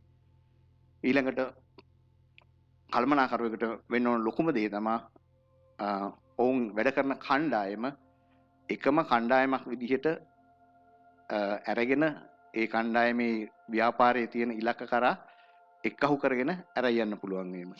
මේක නිවසකට සමාජයේ ඕන තැනකට පොදු දෙයක්. මම හිතන්නේ සාර්ථක කළමනාකරුවෙක් වෙන්න නම් ওই වගේ ගුණාංග වලින් යුක්ත විය යුතුයි. දොල්පත්තුමනි මේ ලෝකයේ තියෙන සෑම වෘත්තියකටම යම් යම් සමාජ වගකීම් තියෙනවා. නමුත් මේ විදුහල්පතිවරු ගුරුවරු කියන කුලකයට තමයි වඩාත්ම විශේෂම සමාජ වගකීම පැවරිලා තියෙන්නේ. ඔවුන් තමයි ජාතියේ අනාගතය සඳහා යහපත් පුරවැසියන්ට මාර්ගදර්ශනය දක්වන්නේ. නමුත් විදුහල්පතිතුමනි අපි දකිනවා නේද වර්තමානයේ මෙන්න මේ වගකීම එහෙම පිටින්ම ගුරුවරුන්ට විදුහල්පතිවරුන්ට විතරක් බාර කරලා තියෙනවා. මේ වගකීමට සම්බන්ධ වෙන්න ඕනේ, මේ වගකීම බෙදා හදා ගන්න ඕනේ. දෙමව්පියන් ඇතුළු සමාජික පරිසරය මේ වගකීම එහෙම පිටින්ම ගුරුවරුන් එකට දාලා තියෙනවා. අපි දැක්ක පහුණු දවස්වල දරුවෙක් සීදී විනාශ ගත්තාම පියා ඇවිල්ලා මාධ්‍යයට ප්‍රකාශ කරනවා ගුරුවරුන් විද්‍යමාන කරපු අඩුපාඩුවක් නිසා තමයි මගේ දරුවා සීදී විනාශ ගත්තේ. මේ වගේ වාතාවරණයක් තුළ ගුරුවරුන්ට විදුහල්පතිවරුන්ට එහෙම නැත්නම් මේ කණ්ඩායමට මේ පාසල් පද්ධතිය තුළ සිටින ක්‍රියාත්මක වෙන කණ්ඩායමට විතරක් පුළුවන්ද මේ යහපත් පුරවැසිය බිහි කිරීමේ ක්‍රියාව කරන්න? මේ කණ්ඩායම කොහොමද කල්පනාකරණීය වෙන්න ඕනේ මේ දරුවෙක් යහපත් පුරවැසියෙක් නිර්මාණය කිරීම සඳහා ගුරුවරුත් එක්ක? ඔව් අනුරුද්ධ මහත්මයා, ඇත්තටම විදුහල්පතිවරයාට සහ ගුරුවරයාට පමණක් මේ කාර්යභාරය කරන්න අමාරුයි. විශේෂයෙන් පන්ති කාමරය තුළ දරුවා කළමනාකරණය කරනවා කියන කාර්යභාරය අසීරු කාර්යයක්. මේකෙදි දෙමාපියන්, නෑදෑ හිතවතුන්, මිත්‍රාදීන් මේගොල්ලෝ තුලත් යම්කිසි වගකීමක් තියෙනවා. විශේෂයෙන් දෙමාපියන්ගේ වගකීම. දැන් අපි හිතමු යහපත් ජාතියක් ගොඩනගන්න දැන් කලින් කතා කරා අපේ ගුරුවරයාගේ සහ විදුහල්පතිවරයාගේ භූමිකාව මොන වගේ වෙන්න ඕනේද කියලා. අපි නිකන් හිතමු මේ දරුවාව කොහොමද අපි කළමනාකරණය කරන්න කියලා. දෙමව්පියන්ගේ වගකීම. එතෙන්දී අපි සාමාන්‍යයෙන් අධ්‍යාපනයේදී විශ්වාස කරනවා මේ සෑම දරුවෙක් තුළම මේ විශිෂ්ට කළමනාකරුවෙක් ඉන්නවා ඇතුලේ. මෙන්න මේ කළමනාකරුවව එළියට ගන්න එක තමයි දෙමව්පියන්ගේ, ගුරුවරුන්ගේ සහ සමාජයේ සාමූහික වගකීමක් මේක. දැන් අපි හිතමුකෝ අපේ ගෞරවනීය ස්වාමීන් වහන්සේ කිව්වා වගේ අර නලපාන ජාතකේ වෙනස් විදියට හිතපු පුද්ගලයෙක් නිසා ලොකු විපතකින් බේරෙනවනේ. දැන් මෙන්න මේ වෙනස් විදියට හිතන දරුවෝ පන්ති කාමරය ඇතුලේ කොච්චර ඉන්නවද? මේ වෙනස් විදියට හිතන දරුවාට පන්ති කාමරය තුල තැනක් තියනවාද? මේ වෙනස් විදියට හිතපු දරුවෝ ඇත්තටම ලෝකේ වෙනස් කරපු දරුවන්ගෙන් බොහෝ පිරිසක් අපි දකින ලෝකේ වෙනස් කරපු බොහෝ චරිත මේ වෙනස් විදියට හිතපු දරුවෝ. වර්තමාන අධ්‍යාපනයේ ඇතුලේ පන්ති කාමරේ මේ වෙනස් විදියට හිතපු දරුවාට බොහෝ විට පන්ති කාමරයේ තුලින්ම විරෝධයක් නිර්මාණය වෙනවා. දෙමව්පියන්ගෙන්වත් අනුග්‍රහයක් නොලැබෙනවා. දෙමව්පියන්ගෙත් ලැබෙන්නේ. දෙමව්පිය පවා දැන් වෙලා තියෙන්නේ ඒ වෙනස් විදියට හිතන දරුවා එයා යන්න ඕන පැත්තක් එයා තීරණය කරනවා. එයා තුළ සිටින කළමනාකරුවා විසින් එයාව කළමනාකරණය කරනවා අභ්‍යන්තරේ. එයා හිතනවා මම මෙතෙන්ට යන්න ඕනේ. මම මෙතෙන්ට යන්න ඕනේ. මට මෙන්න මේ දේ හොඳට කරන්න පුළුවන්. මේක නමුත් මේ තරඟකාරී අධ්‍යාපනයේ ඇතුලේ අපේ දයාරෝහණ අතුකොරළ මහත්මයා හැම වෙලාවෙම කියන වගේ මේ අධ්‍යාපනයේ තරඟයක් තියෙන්නේ ලංකාවේ විතරයි කියලා කියන්නේ. ඒ කියන්නේ තරඟකාරී අධ්‍යාපනය. අධ්‍යාපනයේ තරඟයක් වෙන්න බෑනේ. තරඟ විභාග. ඔව් තරඟ විභාග. අපි ශිෂ්‍ය කේන්ද්‍රීය අධ්‍යාපනය කියලා කිව්වට මෙහි තියෙන විභාග කේන්ද්‍රීය අධ්‍යාපනයක්. විභාග පස්සේ දුවන්නේ ඔක්කොම. ඉතින් මෙන්න මේ තරඟකාරී රැල්ලට ගුරුවරයාටත් වඩා ගුරුවරයාට විදුහල්පතිලාට මේක පාලනය කරන්න බෑ. දෙමව්පියෝ මේ ඇදගෙන යෑම කරන්නේ. එතකොට දරුවාගේ අභ්‍යන්තරයේ ඉන්න කළමනාකරුව හරහා සොයන් නිවැරදි තීරණයක් ගන්න තියෙන ඉඩකඩ ගොඩක් වෙලාවට දෙමාපියන් ඥාති හිත මිත්‍රාදීන් විසින් අවුරලා තියෙනවා. අපි හිතමුකෝ දැන් ඔලෙවල් විභාගේ පාස් වෙනවා කියලා දරුවෙක් නැත්නම් ශිෂ්‍යත්ව විභාගේ සමත් වෙනවා කියලා. ඊට පස්සේ මේ දරුවා කොහෙටද පාසලට දාන්නේ? කොහෙටද දාන්න ඕනේ? ඒක තීරණය කරන්නේ අර පාසලේ විදුහල්පතිවත් ගුරුවරුවත් නෙමෙයි, සමාජයට දෙමාපියොත් නෙමෙයි. මේ බාහිර පුද්ගලයෝ. ඒගොල්ලෝ තමයි තීරණය කරන්නේ. ඒගොල්ලෝ තමයි අර උපදේශ ටික දෙන්නේ. ඊට පස්සේ අප සාමාන්‍ය පෙළ විභාගේ සමත් වුණාට පස්සේ ඊට පස්සේ උසස් පෙළ මොනවද කරන්න ඕනේ? දැන් දරුවා සමහර විට නර්තනයට, සංගීතයට, ඒ වගේ විෂයකට බොහෝ දක්ෂයෙක් වෙන්න පුළුවන්. එයාට ඒ ක්ෂේත්‍රයේ ලොකු ඉලක්කයක්, ලොකු මේ ගමනක් යන්න අභ්‍යන්තර හොඳ කළමනාකරණයක් එයා තුළ පුංචි කාලේ ඉඳලා ගොඩනැගිලා තියෙන්න පුළුවන්. නමුත් අවාසනාවකට නෑ. ඔයා මේ දරුවව දාන්න, මැත්ස් කරන්න දාන්න, බයෝ කරන්න දාන්න. ඔය නැටුම් සංගීත කරා කියලා ඉතින් වැඩක් නෑ. එතකොට මේ තුල දරුවා මං හිතන්නේ අනුරුද්ධ මහත්මයා මේ වගේ තමන්ගේ ජීවිතේ ගොඩක් අතපසු වෙච්ච අවාසනාවන්ත විදියට විනාශ වෙච්ච මේ තමන්ගේ ඒ දරුවා තුල තිබිච්ච කළමනාකරණයට ඉඩක් නොලැබීම විශේෂයෙන් පන්ති කාමරය තුල ගුරුවරයාගෙන් පවා ඉඩක් නොලැබීම ප්‍රශ්න කරන දරුවව හිතන්නකෝ ගුරුවරයාගෙන් පන්ති කාමරේදී ප්‍රශ්න කරන දරුවාට මොකක්ද අත්තේ නිරනම කියලා. ඒක අදාළ නැහැ. ඒක තේරුමක් නෑ. ඕක වැඩක් ඇති දෙයක් නෙමේ. මේ ඔය ළමයා මේ ඔය වෙන මොකක් හරි ගැන අහන්නේ. ඉතින් අන්න ඒ වාතාවරණය මොකක් හෝ හේතුවක් නිසා අවාසනාවන්ත විදිහට අපේ අධ්‍යාපන ක්‍රමය තුළින් මේ දරුවාගෙන් ඉවත් වෙලා තියෙනවා. ඒක ඔස්සේ ඉදිරියට යන්න දෙමාපියන් උදව් කළ යුතුයි. දෙමාපියන් උදව් කරන්න ඕනේ. ඒ වගේම ගුරුවරුන් උදව් කළ යුතුයි. සමාජය උදව් කළ යුතුයි. ඥාති හිත මිත්‍රාදීන් උදව් කළ යුතුයි. එහෙම නැතුව ඒ දරුවා ඉන්න තැනින් ආපස්සට ඇදලා දාලා ඒ දරුවා යන ගමන පාලනය කරලා මර්ධනය කරන මට්ටමකට ගියොත් අපි බලාපොරොත්තු වෙන මේ ජාතියේ යහපත් දරුවා නිර්මාණය කරන්න අපිට තියෙන ඉඩකඩ බොහොම අඩුයි.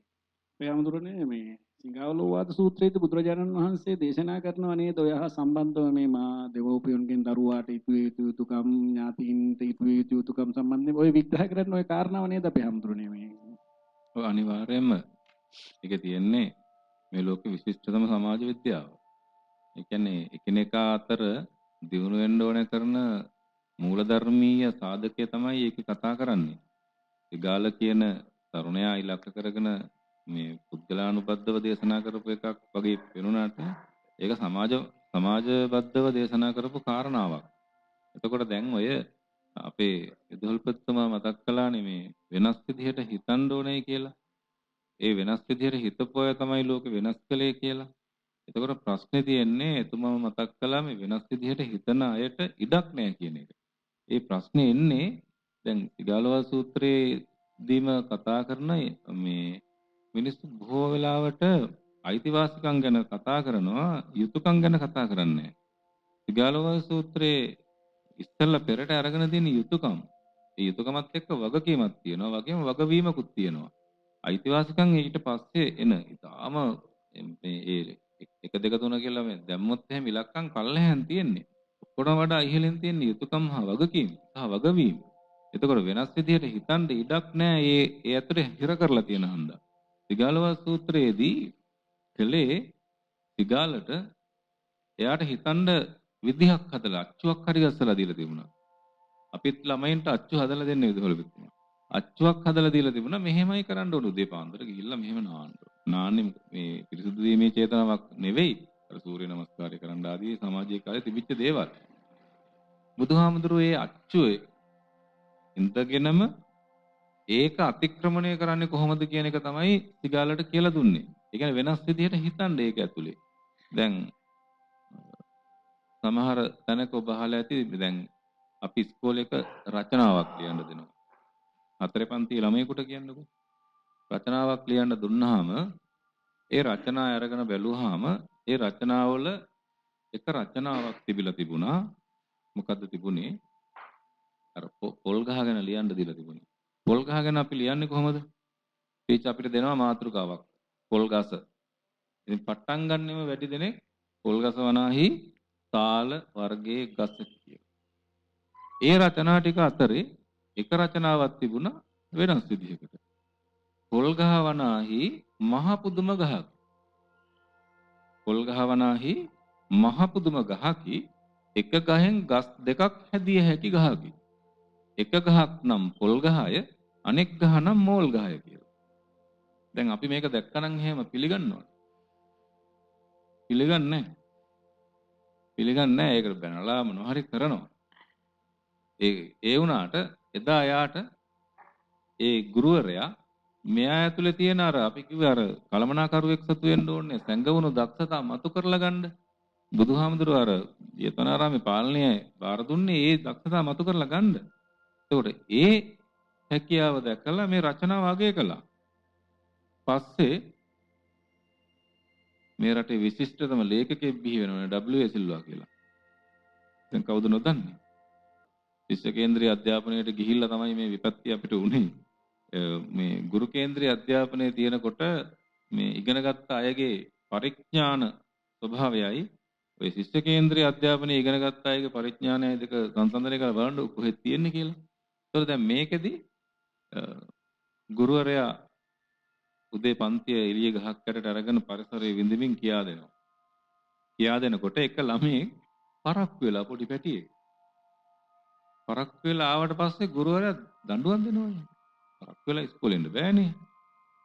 ඒ ගුරුවරයා දඬුවමක් දුන්නා පරක්කු වෙලා ආවට. එයා කිව්වා උඹ කොහොම මේ ඉඳලා කවියක් කියන්න ඕන. දඬුවම මේක. කවියක් කියලා. එයා කිව්වා කවියක්. මා උදේ එන විට ඉබ්බෙක් හිටියා ගල පිට. මා දැකලා හනිකට ජබක් ගාලා පැන්න වතුරට. මේ පරක් වෙච්ච කාරණාවක තියෙන්නේ මේ පොඩි කොල්ලා උදේ පාන්දර එනකොට ඉබ්බෙක් අර අවුව පායන එනකොට ඒගොල්ලෝ උඩට එනවනේ.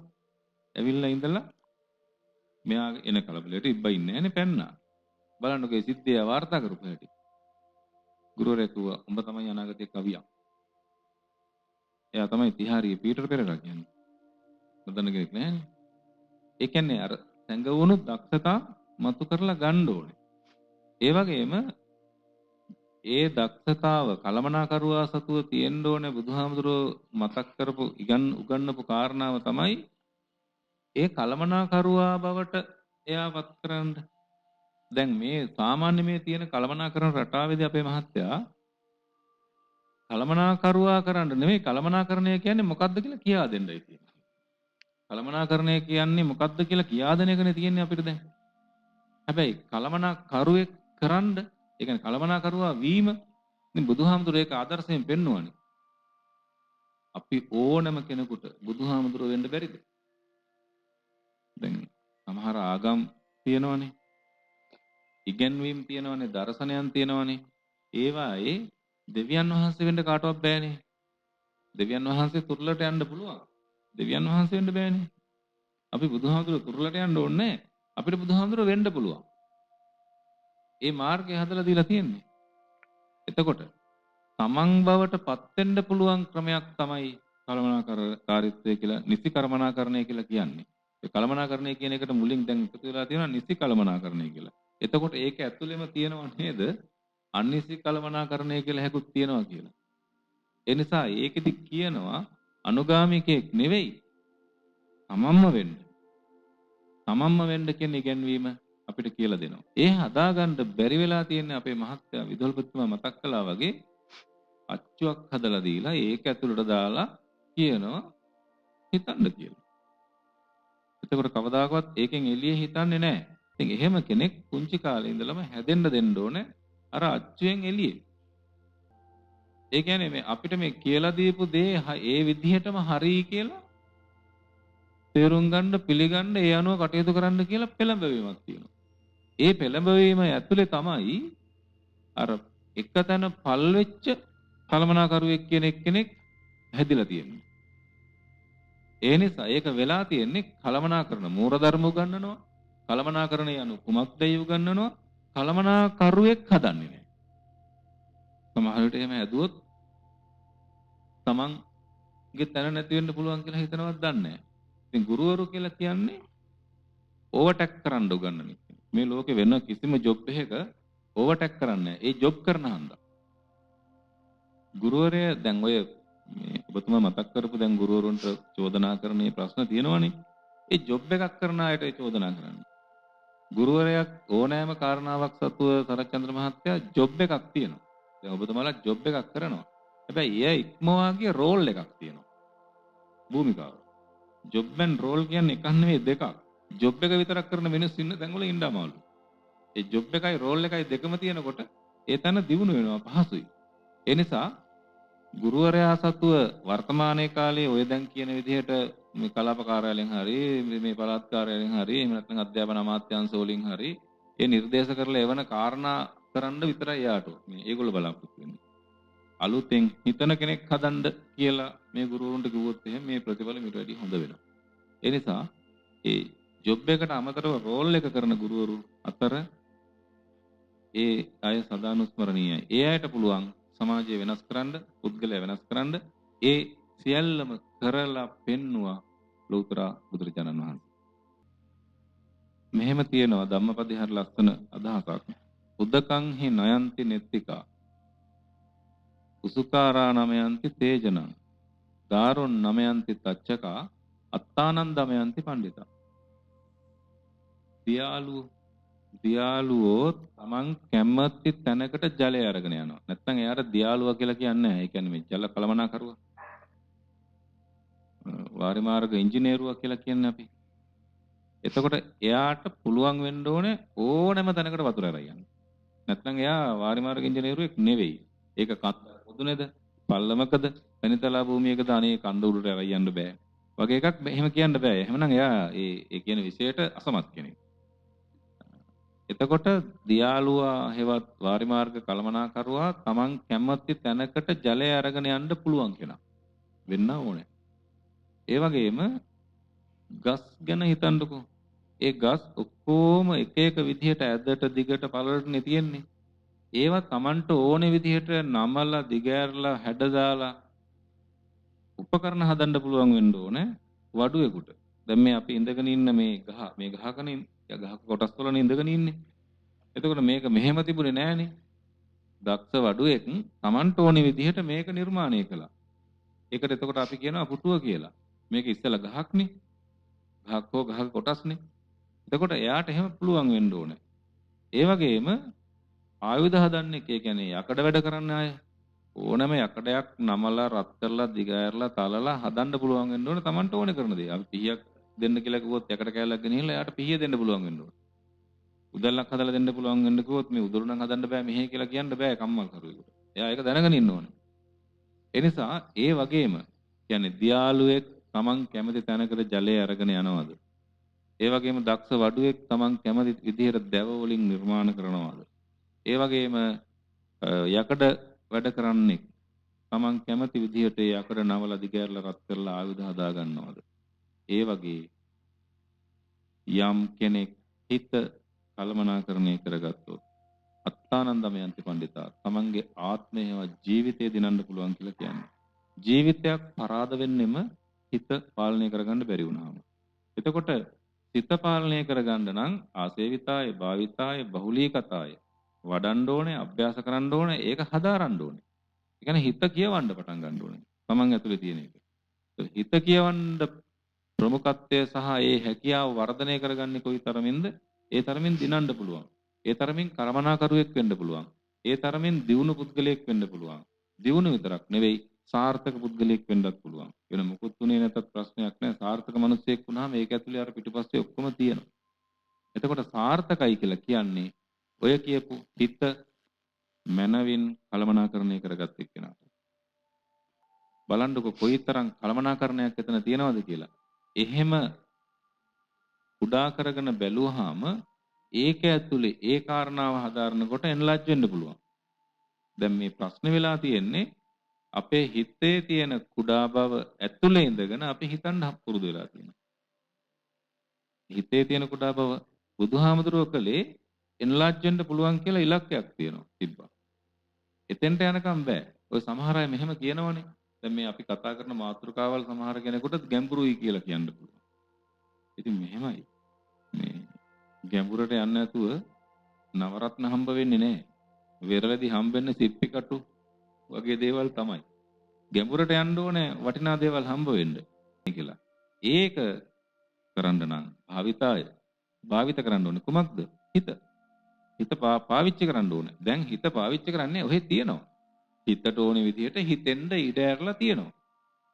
හිතට ඕනේ විදිහට හිතෙන්ද ඉඩ ඇරලා තියෙන තාක්කල් කලමනාකරුවෙක් නෙවෙයි. අනිත් මොකක්වත් වෙන්නේ නැහැ. හරියන්නේ නැහැ. හිතට ඕනේ විදිහට හිතන්න ගිය හැම එක්කෙනාම යම් ඉමකදී අමාරු වෙట్లా තියෙනවා. ඒක පාලනය කරගන්න නැත්නම්. ඒ නිසා බුදුහාමුදුරන්ගේ ඉගැන්වීම තියෙන්නේ හිතට ඕනේ විදිහට හිතන්න නෙවෙයි. හිතන්න ඕනේ විදිහට හිත ගේන්න. චන්ද්‍රවංශ මහත්මයා අපි කතා කරගෙන ආවා මේ කල්පනා කරන න්‍යායයන් හා ඒ මූලෝපායන් පිළිබඳව. ඔය මොන වුණත් සර චන්ද්‍රවංශ මහත්මයා අපේ හිත තුළ මැවිලා තියෙන කල්පනාකරුවාගේ රූපයක් තියෙනවා. ඔහු සුදු කරපටිධාරියෙක් සුපෝපභෝගී ජීවිතයක් ගත කරන කෙනෙක්. නමුත් සර චන්ද්‍රවංශ මහත්මයා කල්පනාකරුවෙක් වෙලා වෘත්තීය කල්පනාකරුවෙක් විදිහට ඉහළ ආදායමක් ලැබුව පමණින්ම කෙනෙකුට එහෙම සුඛ සම්පන්න ජීවිතයක් උරුම වෙන්නේ නැහැ නේද? තමන්ගේ ආදායම කල්පනාකරණය කරගත යුතුයි නේද? එසේ නොවන අවස්ථාවලදී බොහෝ ඉහළ ආදායම්ලාභීන් බොහොම දුක්ඛිත තත්වයට පත් වෙනා නේද? වර්තමාන සමාජයේ නෙවෙයි බුද්ධ කාලයේ පවා ඒ සඳහා අවශ්‍ය තරම් මේ මහදන සිටුවරුන් සිංගමන්ට වැටිච්ච අවස්ථා පවා තියෙනවා. මේ ආර්ථිකය අපේ ගෙදර අපේ ගෘහස්ත ආර්ථිකය කළමනාකරණය කර ගැනීම අපේ මේ සුවදායක පැවැත්මට අත්‍යවශ්‍යයි නේද? අත්‍යවශ්‍යයි. හැබැයි මේ ජීවිතය කියන්නේ මුදල්ම නෙවෙයි, ඒ වුණාට ජීවත් වෙන්න මුදල් අවශ්‍යයි. ඒ හින්දා අපිට හම්බෙන එකතු කරන උපයා ගන්න මුදල් ප්‍රමාණය නිසි කළමනාකරණයට යටත් කරේ නැත්තම් එතනත් ලොකු ගැටලුවක් වෙනවා. මේ මොකද අපිට ඒක සීමිත සම්පතක්. අපිට හිතන තරම් මුදල් හම්බෙන්නේ නැහනේ. එතකොට අපිට මේ ලැබෙන දේ යම් සීමාවක් තියෙනවා. එතකොට ඒ අපි තෝරාගන්න ඕන අපේ ගෙදරක අපේ නිවසක තියෙන අවශ්‍යතාවයන් අපි පෙළගස්සනවා. අපි හිතමු අපි මාසික පඩියක් ගන්න කෙනෙක් කියලා. එහෙනම් මේ මාසේ පඩිය ලැබෙනකොට අපේ ගෙදර ඇතුලේ පෙළගැස්මක් තියෙනවන මේ මුදල වියදම් කරන විදිහට. හරි. ආහාර ද්‍රව්‍ය වලට මෙච්චරක් වියදම් කරනවා. ඊළඟට බිල් පත්‍ර වලට ලයිට් බිල් පත්‍ර වල මේම ගෙවනවා. ඒ වගේ මොකක් හරි අහවල් දේ ළමයට අරන් වෙනවා. ඒ මොන හරි පෙළගැස්මක් ඉස්සලාම අපේ හදා ගන්න ඕන. හදාගෙන ඒකේ ප්‍රමුඛතාව අඳුරා ගන්න ඕන. ඊළඟට ඒ හම්බෙන මුළු ආදායමම වියදම් කරන එකවත් නුවණක්කාර වැඩක් නෙමෙයි. ඒක කොටසක් ඒ හම්බෙන ධනෙන් කොටසක් ආයෝජන පිණිස යොදවනවා නම් මේ දවස්වල කරන්න පුළුවන් ඕනම කාලෙක කරන්න පුළුවන් ඊටාම නුවණක්කාර වැඩක්. ඊළඟට ඉස්සරහදී අපිට ලෙඩක් දුකක් කරදරයක් වුණ ළඟ පාවිච්චි කරන්න ඒකෙන් යම් කොටසක් මේ අපි තියා ගන්නවා නම් ඉතිරි කිරීමක් විදියට ඒක හරි වටිනවා. ඒ හින්දා අපිට හම්බෙන මුදල සම්පූර්ණයෙන්ම වැය නොකර ඒකෙන් ධනෙන් කොටසක් මේ ඉතිරි කරනවා, කොටසක් ආයෝජනය කරනවා. ඒ වගේම ඉදිනදා ජීවිතය පවත්වාගෙන යාමට අවශ්‍ය වන වියදම් කළමනාකරණය කරමින් වියදම් කරනවා. එන්නේ ඒ විදිහේ පැවැත්මට ගියොත් තමයි අපිට ඒ හම්බෙන දේෙන් අපිට සන්තෝෂ වෙලා මේ ඉන්න පුළුවන්. නැත්නම් අපි ආදායමකට වඩා වියදම් කරන තත්ත්වයක් හදාගත්තොත් ඒ ටික පියවන්න ණය ගන්න වෙනවා. අපි දැන් රටත්පත් වෙලා තියෙන මේ වගේ තත්ත්වෙන්නේ. ඒතකොට ඒක ගෙවන්න ආයෙ ණය ගන්න වෙනවා. ඉවරයක් නැති වැඩක් නේ. ඒතකොට අපි ඒකට කියන ණය උගලක පැටලෙනවා කියන. අපිත් විශේෂයෙන් ගෙවල් වල කටි පරිස්සම් වෙන්න ඕන ණය උගලක නොපැටලෙවි තියෙන. මොකද ඊතනින් එහාට ඒක විසඳා ගන්න ක්‍රමේ බොහොම නරක වෙන්න පුළුවන්. gedara තියෙන වත්කම් විකුණන්න පුළුවන්. අන්තිමට මේවා උකස් කළා නම් අපි ණය අරන් තියෙන්නේ ඒව සින්න වෙන්න පුළුවන්. ඒතකොට අපිට ජීවිතේ අසීරුතා ගොඩක් පැනනවා. හින්දා ලැබෙන මුදල් ප්‍රමාණය බොහොම දුරදිග හිතලා අර විදියට කල්පනා කරලා වියදම් කරන එක තමයි නුවණකාරම් ක්‍රමය කියලා මම හිතන්නේ. ඔය අමුතුනේ බුදුරජාණන් වහන්සේගේ දේශනාව තියෙනවා නේද මේ ආර්ථික කල්පනාකරණය කියන මේ ආර්ථික විද්‍යාවේ න්‍යායතම බෞද්ධ ආර්ථික විද්‍යාව ඒකේන භෝගේ පුඤ්ජය ද්වේ කම්මං පයෝදේ චතුත්තම් පිනදාපේය අපදාසුම් භවිෂ්‍යති. දැන් ඒක කියවන අර හොයන ආදායම මේ සියල්ලම භුක්ති විඳින්න එපා කියලා. ඒකේ භුක්ති විඳින්න කියලා තියෙන්නේ මෙහෙමයි. ඒකේන භෝගේ පුඤ්ජය 100ක් හෙව්වොත් 25කින් ජීවත් වෙන්න. ද්වේහ කම්මම් ප්‍රයෝජේ කොටස් දෙකක් රුපියල් 50ක් ආයෝජනය කරන්න. ඒ තමන්ගේ ආදායම වැඩි කරගන්න ආයෝජනය කරන්න. අනිත් කොටස තැම්පත් කරලා තියන්න. ඇයි දුකකදී කරදරයකදී ගන්න. එච්චරයිනේ. මේ බෞද්ධ ආර්ථික විද්‍යාව අනුගමනය කරන්නේ නැති වුනහම වෙන වැඩේ. අපේ මහත්තයාට ලස්සන කතාවක් කිව්වා මේ රටත් දැන් මේ උගලේ අහුවෙලා තියෙන්නේ කියලා. ඇයි එහෙම වෙන්නේ? මම මේක අහගෙන ඉන්න නරඹන සහභාගී වෙන අපේ ශ්‍රාවකයන්ට යෝජනාවක් කරනවා. තමන්ගේ කුටුම්බය ඇතුලේ gedara අයවැය එහෙම නැත්නම් කාටත් තේරෙන විදිහට gedara බජට් එක ආණ්ඩුවක් විදිහට හදාගන්න එපා. ආණ්ඩුවක් බජට් එකක් හදන්නේ වියදම් කරන්න කොච්චර තියෙනවද කියලා හදාගන්නවා ඉස්සර. හදාගෙන ඒකට ඊගාවට බලනවා සල්ලි කොච්චරක් තියෙනවද ඒකට කියලා. අනිවාර්යයෙන්ම මොකේ පරතරයක් එනවනේ සරච්චන්ද්‍ර මහත්තයා. ඒ පරතරයට කියනවා ණය කියලා. අයවැය හිගය. අයවැය හිගය. ඒ හිගයක් එන්නේ ඇයි? එන්නේ ක්‍රමවේදයේ වැරද්දක්. එන්නේ ඉස්සෙල්ලා වියදම් කොච්චරද කියලා හොයන්න නෙවෙයිනේ තියෙන්නේ. ආදායම කොච්චරද කියලා හොයලා ඒකට වියදම ගලප ගන්නනේ තියෙන්නේ. දැන් අපි කරන්නේ රටක ආණ්ඩුවක් කරන්නේ අනිත් පැත්ත. අපි ඔබට යෝජනා කරනවා ඒ කුලිය අහුවෙන්න එපා ඔබ. ඔබ බුදුහාමුදුරුවන්ට අනුගත වෙන්න. ඒ නිසා අපි ඔබට යෝජනා කරනවා ඔය ණය උගුල ආදී දේවල් අපිට කියන්න වෙන්නේ අර හන්දා. ඒ නිසා වියදම කොච්චරද කියලා හොයන්න ඉස්සරලා ආදායම කොච්චරද කියලා හොයලා ඒ ආදායමට ගැලපෙන්න වියදම් කරන්න. ආදායම කොටස් 4කට බෙදලා එකක් අනුභව කරන්නත් දෙකක් දියුණුව වෙනුවෙන් ඒ ව්‍යාපාරයේ හෝ ආයතනයේ ආයෝජනය කරන්නත් එක කොටසක් පරිහරණය කරන්න නැතුව හදිස්සියකදී ගන්න තැම්පත් කරලා තියන්නත් කියලා තමයි බුදුහාමුදුරුවෝ දේශනා කළේ. බුදුහාමුදුරුවෝ මඟ පෙන්වුවා විතරයි අක්ඛාතාරෝ තථාගතා. මඟ පෙන්වීම පමණයි කළේ. අර ඔබතුමා මතක් කළානේ මේ අස්වැය ගෙනියන්න විතරයි පුළුවන්. වතුර පොවන්න බෑ ඌට කියලා. වතුරක තියන්න පුළුවන් ඕනනම් මේ කටට දාලා මොනවත් කරන්න බෑනේ. එයා බොන්න ඕන. ඒකම තමයි අක්ඛාතාරෝ තථාගතා. මඟ පෙන්වුවා විතරයි. මඟ හොඳට තිබේ නම් යන්ට දැසත් පෙනේ නම් ඒ ඔක්කොම තිබිලා බැරි වෙන්නේ ඒ කාරණාව ජොබ් එකක් බවට පත් කරගෙන ඒකේ වගකීම අපි අරගන්නවා. එතකොට වැඩේ පරදිනවා. සරචන්ද්‍ර මහත්මයා අපි අපේ වැඩසටහනේ අවසාන විනාඩි කිහිපෙ සිටින්නේ. ඔබතුමා තම විශාල දැනුම් පරාසයක් අපිට බෙදලා හදලා දුන්නා.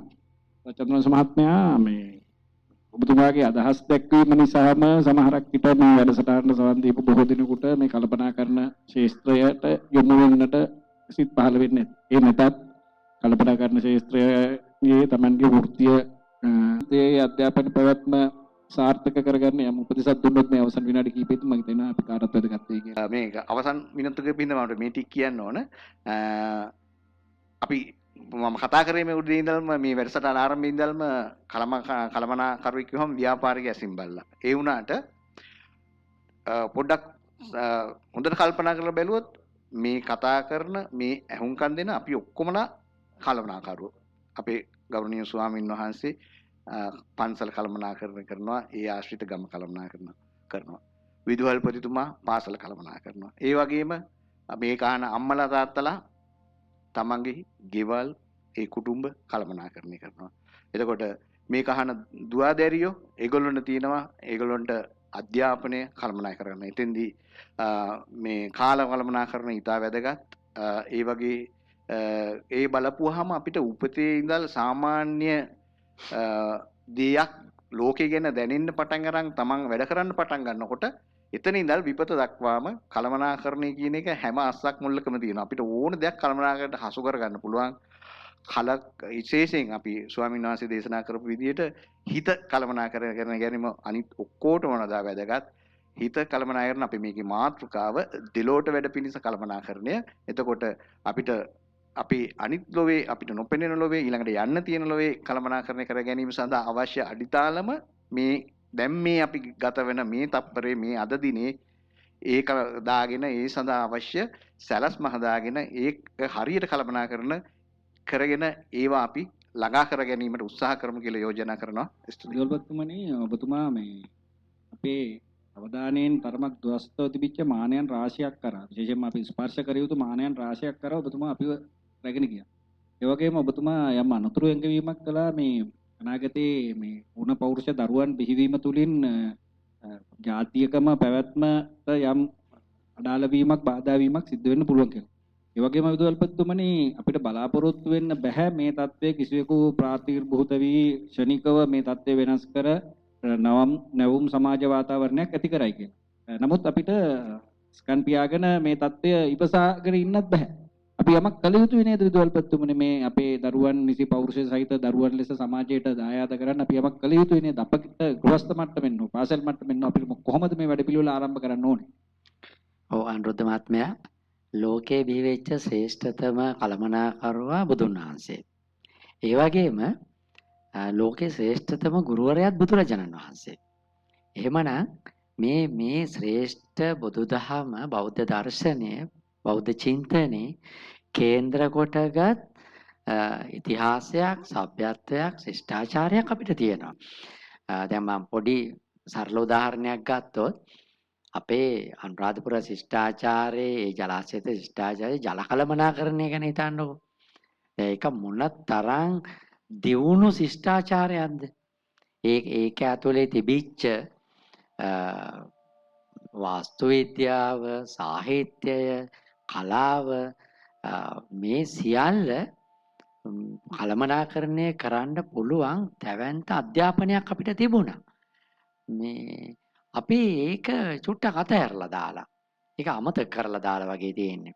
ඒක නිසා අපි දැන් අර බටහිර අධ්‍යාපනයේ පියා සොක්‍රටිස් කියනවා වගේ අපි එතනින් එන දෙයට යන්නේ නැතුව පොඩ්ඩක් අපේ දේශීයත්වයට ආපහු හැරුණොත් ඉතින් මේ තරම් ශ්‍රේෂ්ඨ දහමක් අපේ චින්තනයේ ගොඩනගන්න අපේ මේ දැවන්ත ශිෂ්ටාචාර ගොඩනගන්න ඉවහල් වුණා නම් ඇයි අපිට ඒක අපේ අනාගත පරපුර මේ දරුවන්ගේ පෞරුෂය ගොඩනගන්න එතනින් ගන්න කොච්චර දේවල් තියෙනවද? ඒ දෙයට යමු වුණොත් මට හිතෙනවා අපිට ලොකු ඔය කියන අභියෝග වලින් යම්කිසි ප්‍රමාණයක් ජයග්‍රහණය කරගෙන මම මේ කියන්නේ සියලු කළමනාකරන මූලධර්ම වලින් ඉවත් වෙලා අපි නැවත අතීතයට ආයුතුයි කියන එක නෙමෙයි මේකේ තේරුම. අපිට එහෙම සભ્યත්වයක් තිබුණා. හොඳ පෞරුෂයක් සහිත දරුවා හෙට දවසේ නිර්මාණය කරන්න පුළුවන් වෙයි කියලා.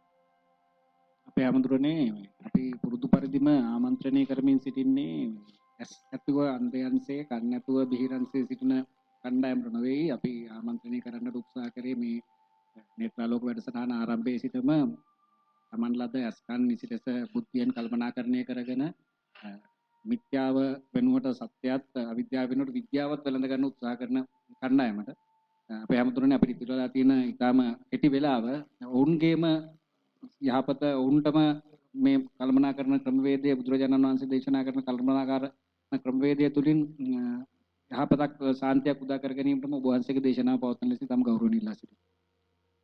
පැහැදිලිවම බුදුහාමුදුරන්ගේ කළමනාකරණය තුළ තිබෙන්නේ පේනවට වැඩිය එහා ගිය දෙයක්. ඒ වගේම හිතනවට වැඩිය හිතන්න දෙයක්. ඒ වගේම වෙනස් විදිහට යමක් දකින්න එක පිළිබඳව දර්ශනයේ බුදුහාමුදුරන්ගේ දර්ශනයේ සුදුස්සාර සුදුසු තැන දීම. දක්ෂ කළමනාකරුවෙක් තුළ තියෙන්න ඕනේ කාරණාව. ඒක ඊටාම උපරිමයෙන් ආදර්ශයෙන් බුදුහාමුදුරුවෝ පෙන්වුවා. ඒත් එක්කම හොඳ කළමනාකරුවේ මම කියලා හිතන්නේ නැහැ. ඔහු හිතන්න ඕන අපි කියලා. මම කියලා හිතපු ගමන්ම මම ආයෙත් පුද්ගල දියුණුව පමණක් නෙවෙයි ආයතනික දියුණුව පමණක් නෙවෙයි ඒහා සමගම සමාජීය දියුණුවත් එන හිටිනවා. ඒ ප්‍රශ්න ඇති වෙලා තියෙන්නේ මම කියලා හිතන්න පුරුදු වෙච්ච ලෝකයක් නිසා. අපි මම කියලා කොහොම මට අයිති කරගන්න හිතන මානසිකත්වයක් එනවා. හැබැයි මට අයිති ඒකෙන් කොටහක් කියලා හිතන්න පුළුවන් නම් වැඩිය කඩන නරක ළමයි එම නෙවෙයි අපි. මේ ගසේ බොහෝ පැණි දොඩම් තිබේ අපිට ඔය සරල ගැමි කවියක් නෙවෙයි ඒකේ තියෙන විශාල දාර්ශනික කතාවක්. ඒ කතාවට අදනව සැපෙන්නේ බුදුදහමෙන්. ඒ නිසා අපි යෝජනා කරනවා මේ අවසන් මිනිත්තු කිහිපෙදී දක්ෂ කළමනාකරුවෙක් වෙන්න පළමුවෙන්ම බුදුහාමුදුරුවෝ හදාරන්න. එතකොට ඔබට තේරෙවි මම වෙන්න ඕනේ වෙන කෙනෙක් නොවි. ඒක ඇතුලේ මම ආයනේ මම විසින් පිටු දකින්න ඕනේ කියලා. එතකොට අපි සමාජීය ලෙස හිතනවා, ඒ වගේම සමාජයට සිසිලක් ලෙස හිතනවා සහ අපි කාටත් සැනසීම පිණිසේ කාරණාව උපස්තම්භක වෙනවා. ඒ සඳහා බුදුහාමුදුරන්ගේ දේශනාවල් දැන් ඔබතුමා මුලින් මතක් කරපු ඒ සූත්‍ර කීපයක නම් කිව්වා. ඒවා විතරක් නෙවෙයි මුළු ක්‍රමවේදයේම නිසි කළමනාකාරීත්වයක් අපි ඇතුළේ. ඒ නිසා ඒ සඳහා හැමදෙනාටම ශක්තිය, ධෛර්ය, වාසනාව උදා වේවා කියලා ප්‍රාර්ථනා කරනවා. මම හිතන්නේ අපි මේ 2022 වර්ෂයේ හම්බ වෙන පළවෙනි වැඩසටහන ඔබව මේ අසන නරඹන ඔබ හැමදෙනාටමත් ඒ වගේ මේ සහභාගී වෙන විද්වත් මණ්ඩලයේ සියලු දෙනාටමත් මේ කටයුතු මෙහෙයවන අනුරුද්ධ මහත්මයාටත් මේ තිරේ පිටුපස සිටින සියලුම මේ ඉන්දුවර ටීවී නාලිකාවේ හැමදෙනාටමත් ඒ වගේ මේ පහසුකම් සපයපු ප්‍රවීණ දේශක විදුමග විදුහල්පති අපේ සමන්ටි ජයසිංහ මැතිතුමාටත් සමස්ත රටවැටියන්ටත් මනා කළමනාකාරීත්වයකින් යුතු ජීවිතයක් සහිතව මේ කරදරකාරී පරිසරයක උදා වුණු අවුරුද්ද ඊටාම යහපත් සුවදායි ප්‍රතිඵලදායි අවුරුද්දක් කරගන්නට තුනුරුවන්ගේ ආශිර්වාදය සැලසේවා, දෙවියන්ගේ රැකවරණය සැලසේවා. ඔබ සියලු දෙනාටම සෙතක්ම වේවා කියලා අපි ආශිර්වාද කරනවා. සියලු දෙනාටම පෙරවන සරණයි.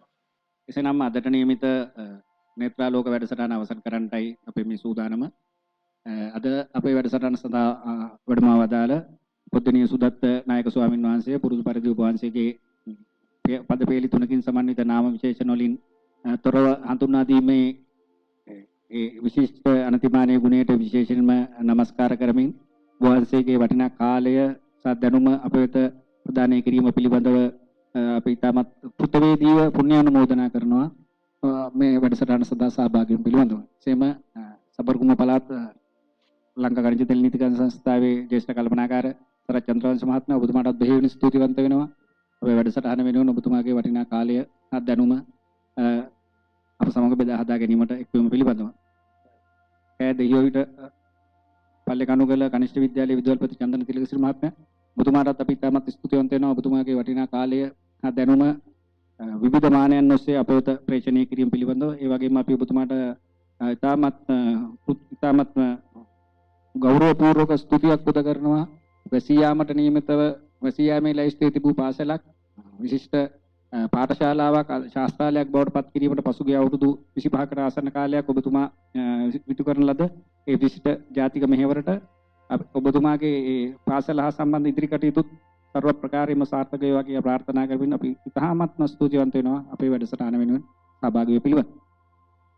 එසේනම් විනාඩි 90කට කාලයක් අප විසින් මේ සංවාදයේ තුලදී ඔබට ඉදිරිපත් කරපු කරුණු පුරුදු පරිදි අපි ඉල්ලා සිටිනවා ඔබගේ දැනුමට පමණක් උපයෝගී කරනගෙන ඔබගේ ප්‍රායෝගික ජීවිතයට සම්බන්ධ කරගන්න ඔබට නියමිත ඔබට උරුම ඔබගේ ආර්ථිකය නිසි ලෙස කළමනාකරණය කරගෙන ඔබගේ ගෘහස්ත ජීවිතය කළමනාකරණය කරගෙන ඔබට ලහිලහියේ කඩිනමින් යොමු වීමට අවශ්‍ය ශක්තිය ධෛර්යය උපයෝගී කරගන්නට මේ කරුණ උපයෝගී කරගන්නට ඒ සඳහා අවශ්‍ය වීරිය පහළ වේවා කියලා ප්‍රාර්ථනා කරමින් බුද්ධික වටවල මනිදු චන්ද්‍රවංශ සමන් ප්‍රියන්ත ඉන්දුරාණු චමත් සමග ප්‍රමුඛ ඉන්දුර ටීවී කණ්ඩායමත් වැඩසටහන අධ්‍යක්ෂක සමන් ජයසිංහ මහත්මයාත් සමගින් ඔබෙන් සමුගන්නා තවත් නේත්‍රාලෝක වැඩසටහනකින් ඔබ හමු වෙන බලාපොරොත්තු වෙමි. මම අනුරුද්ධ විතාන ඔබටත් රටටත් දරුවන් සරණයි.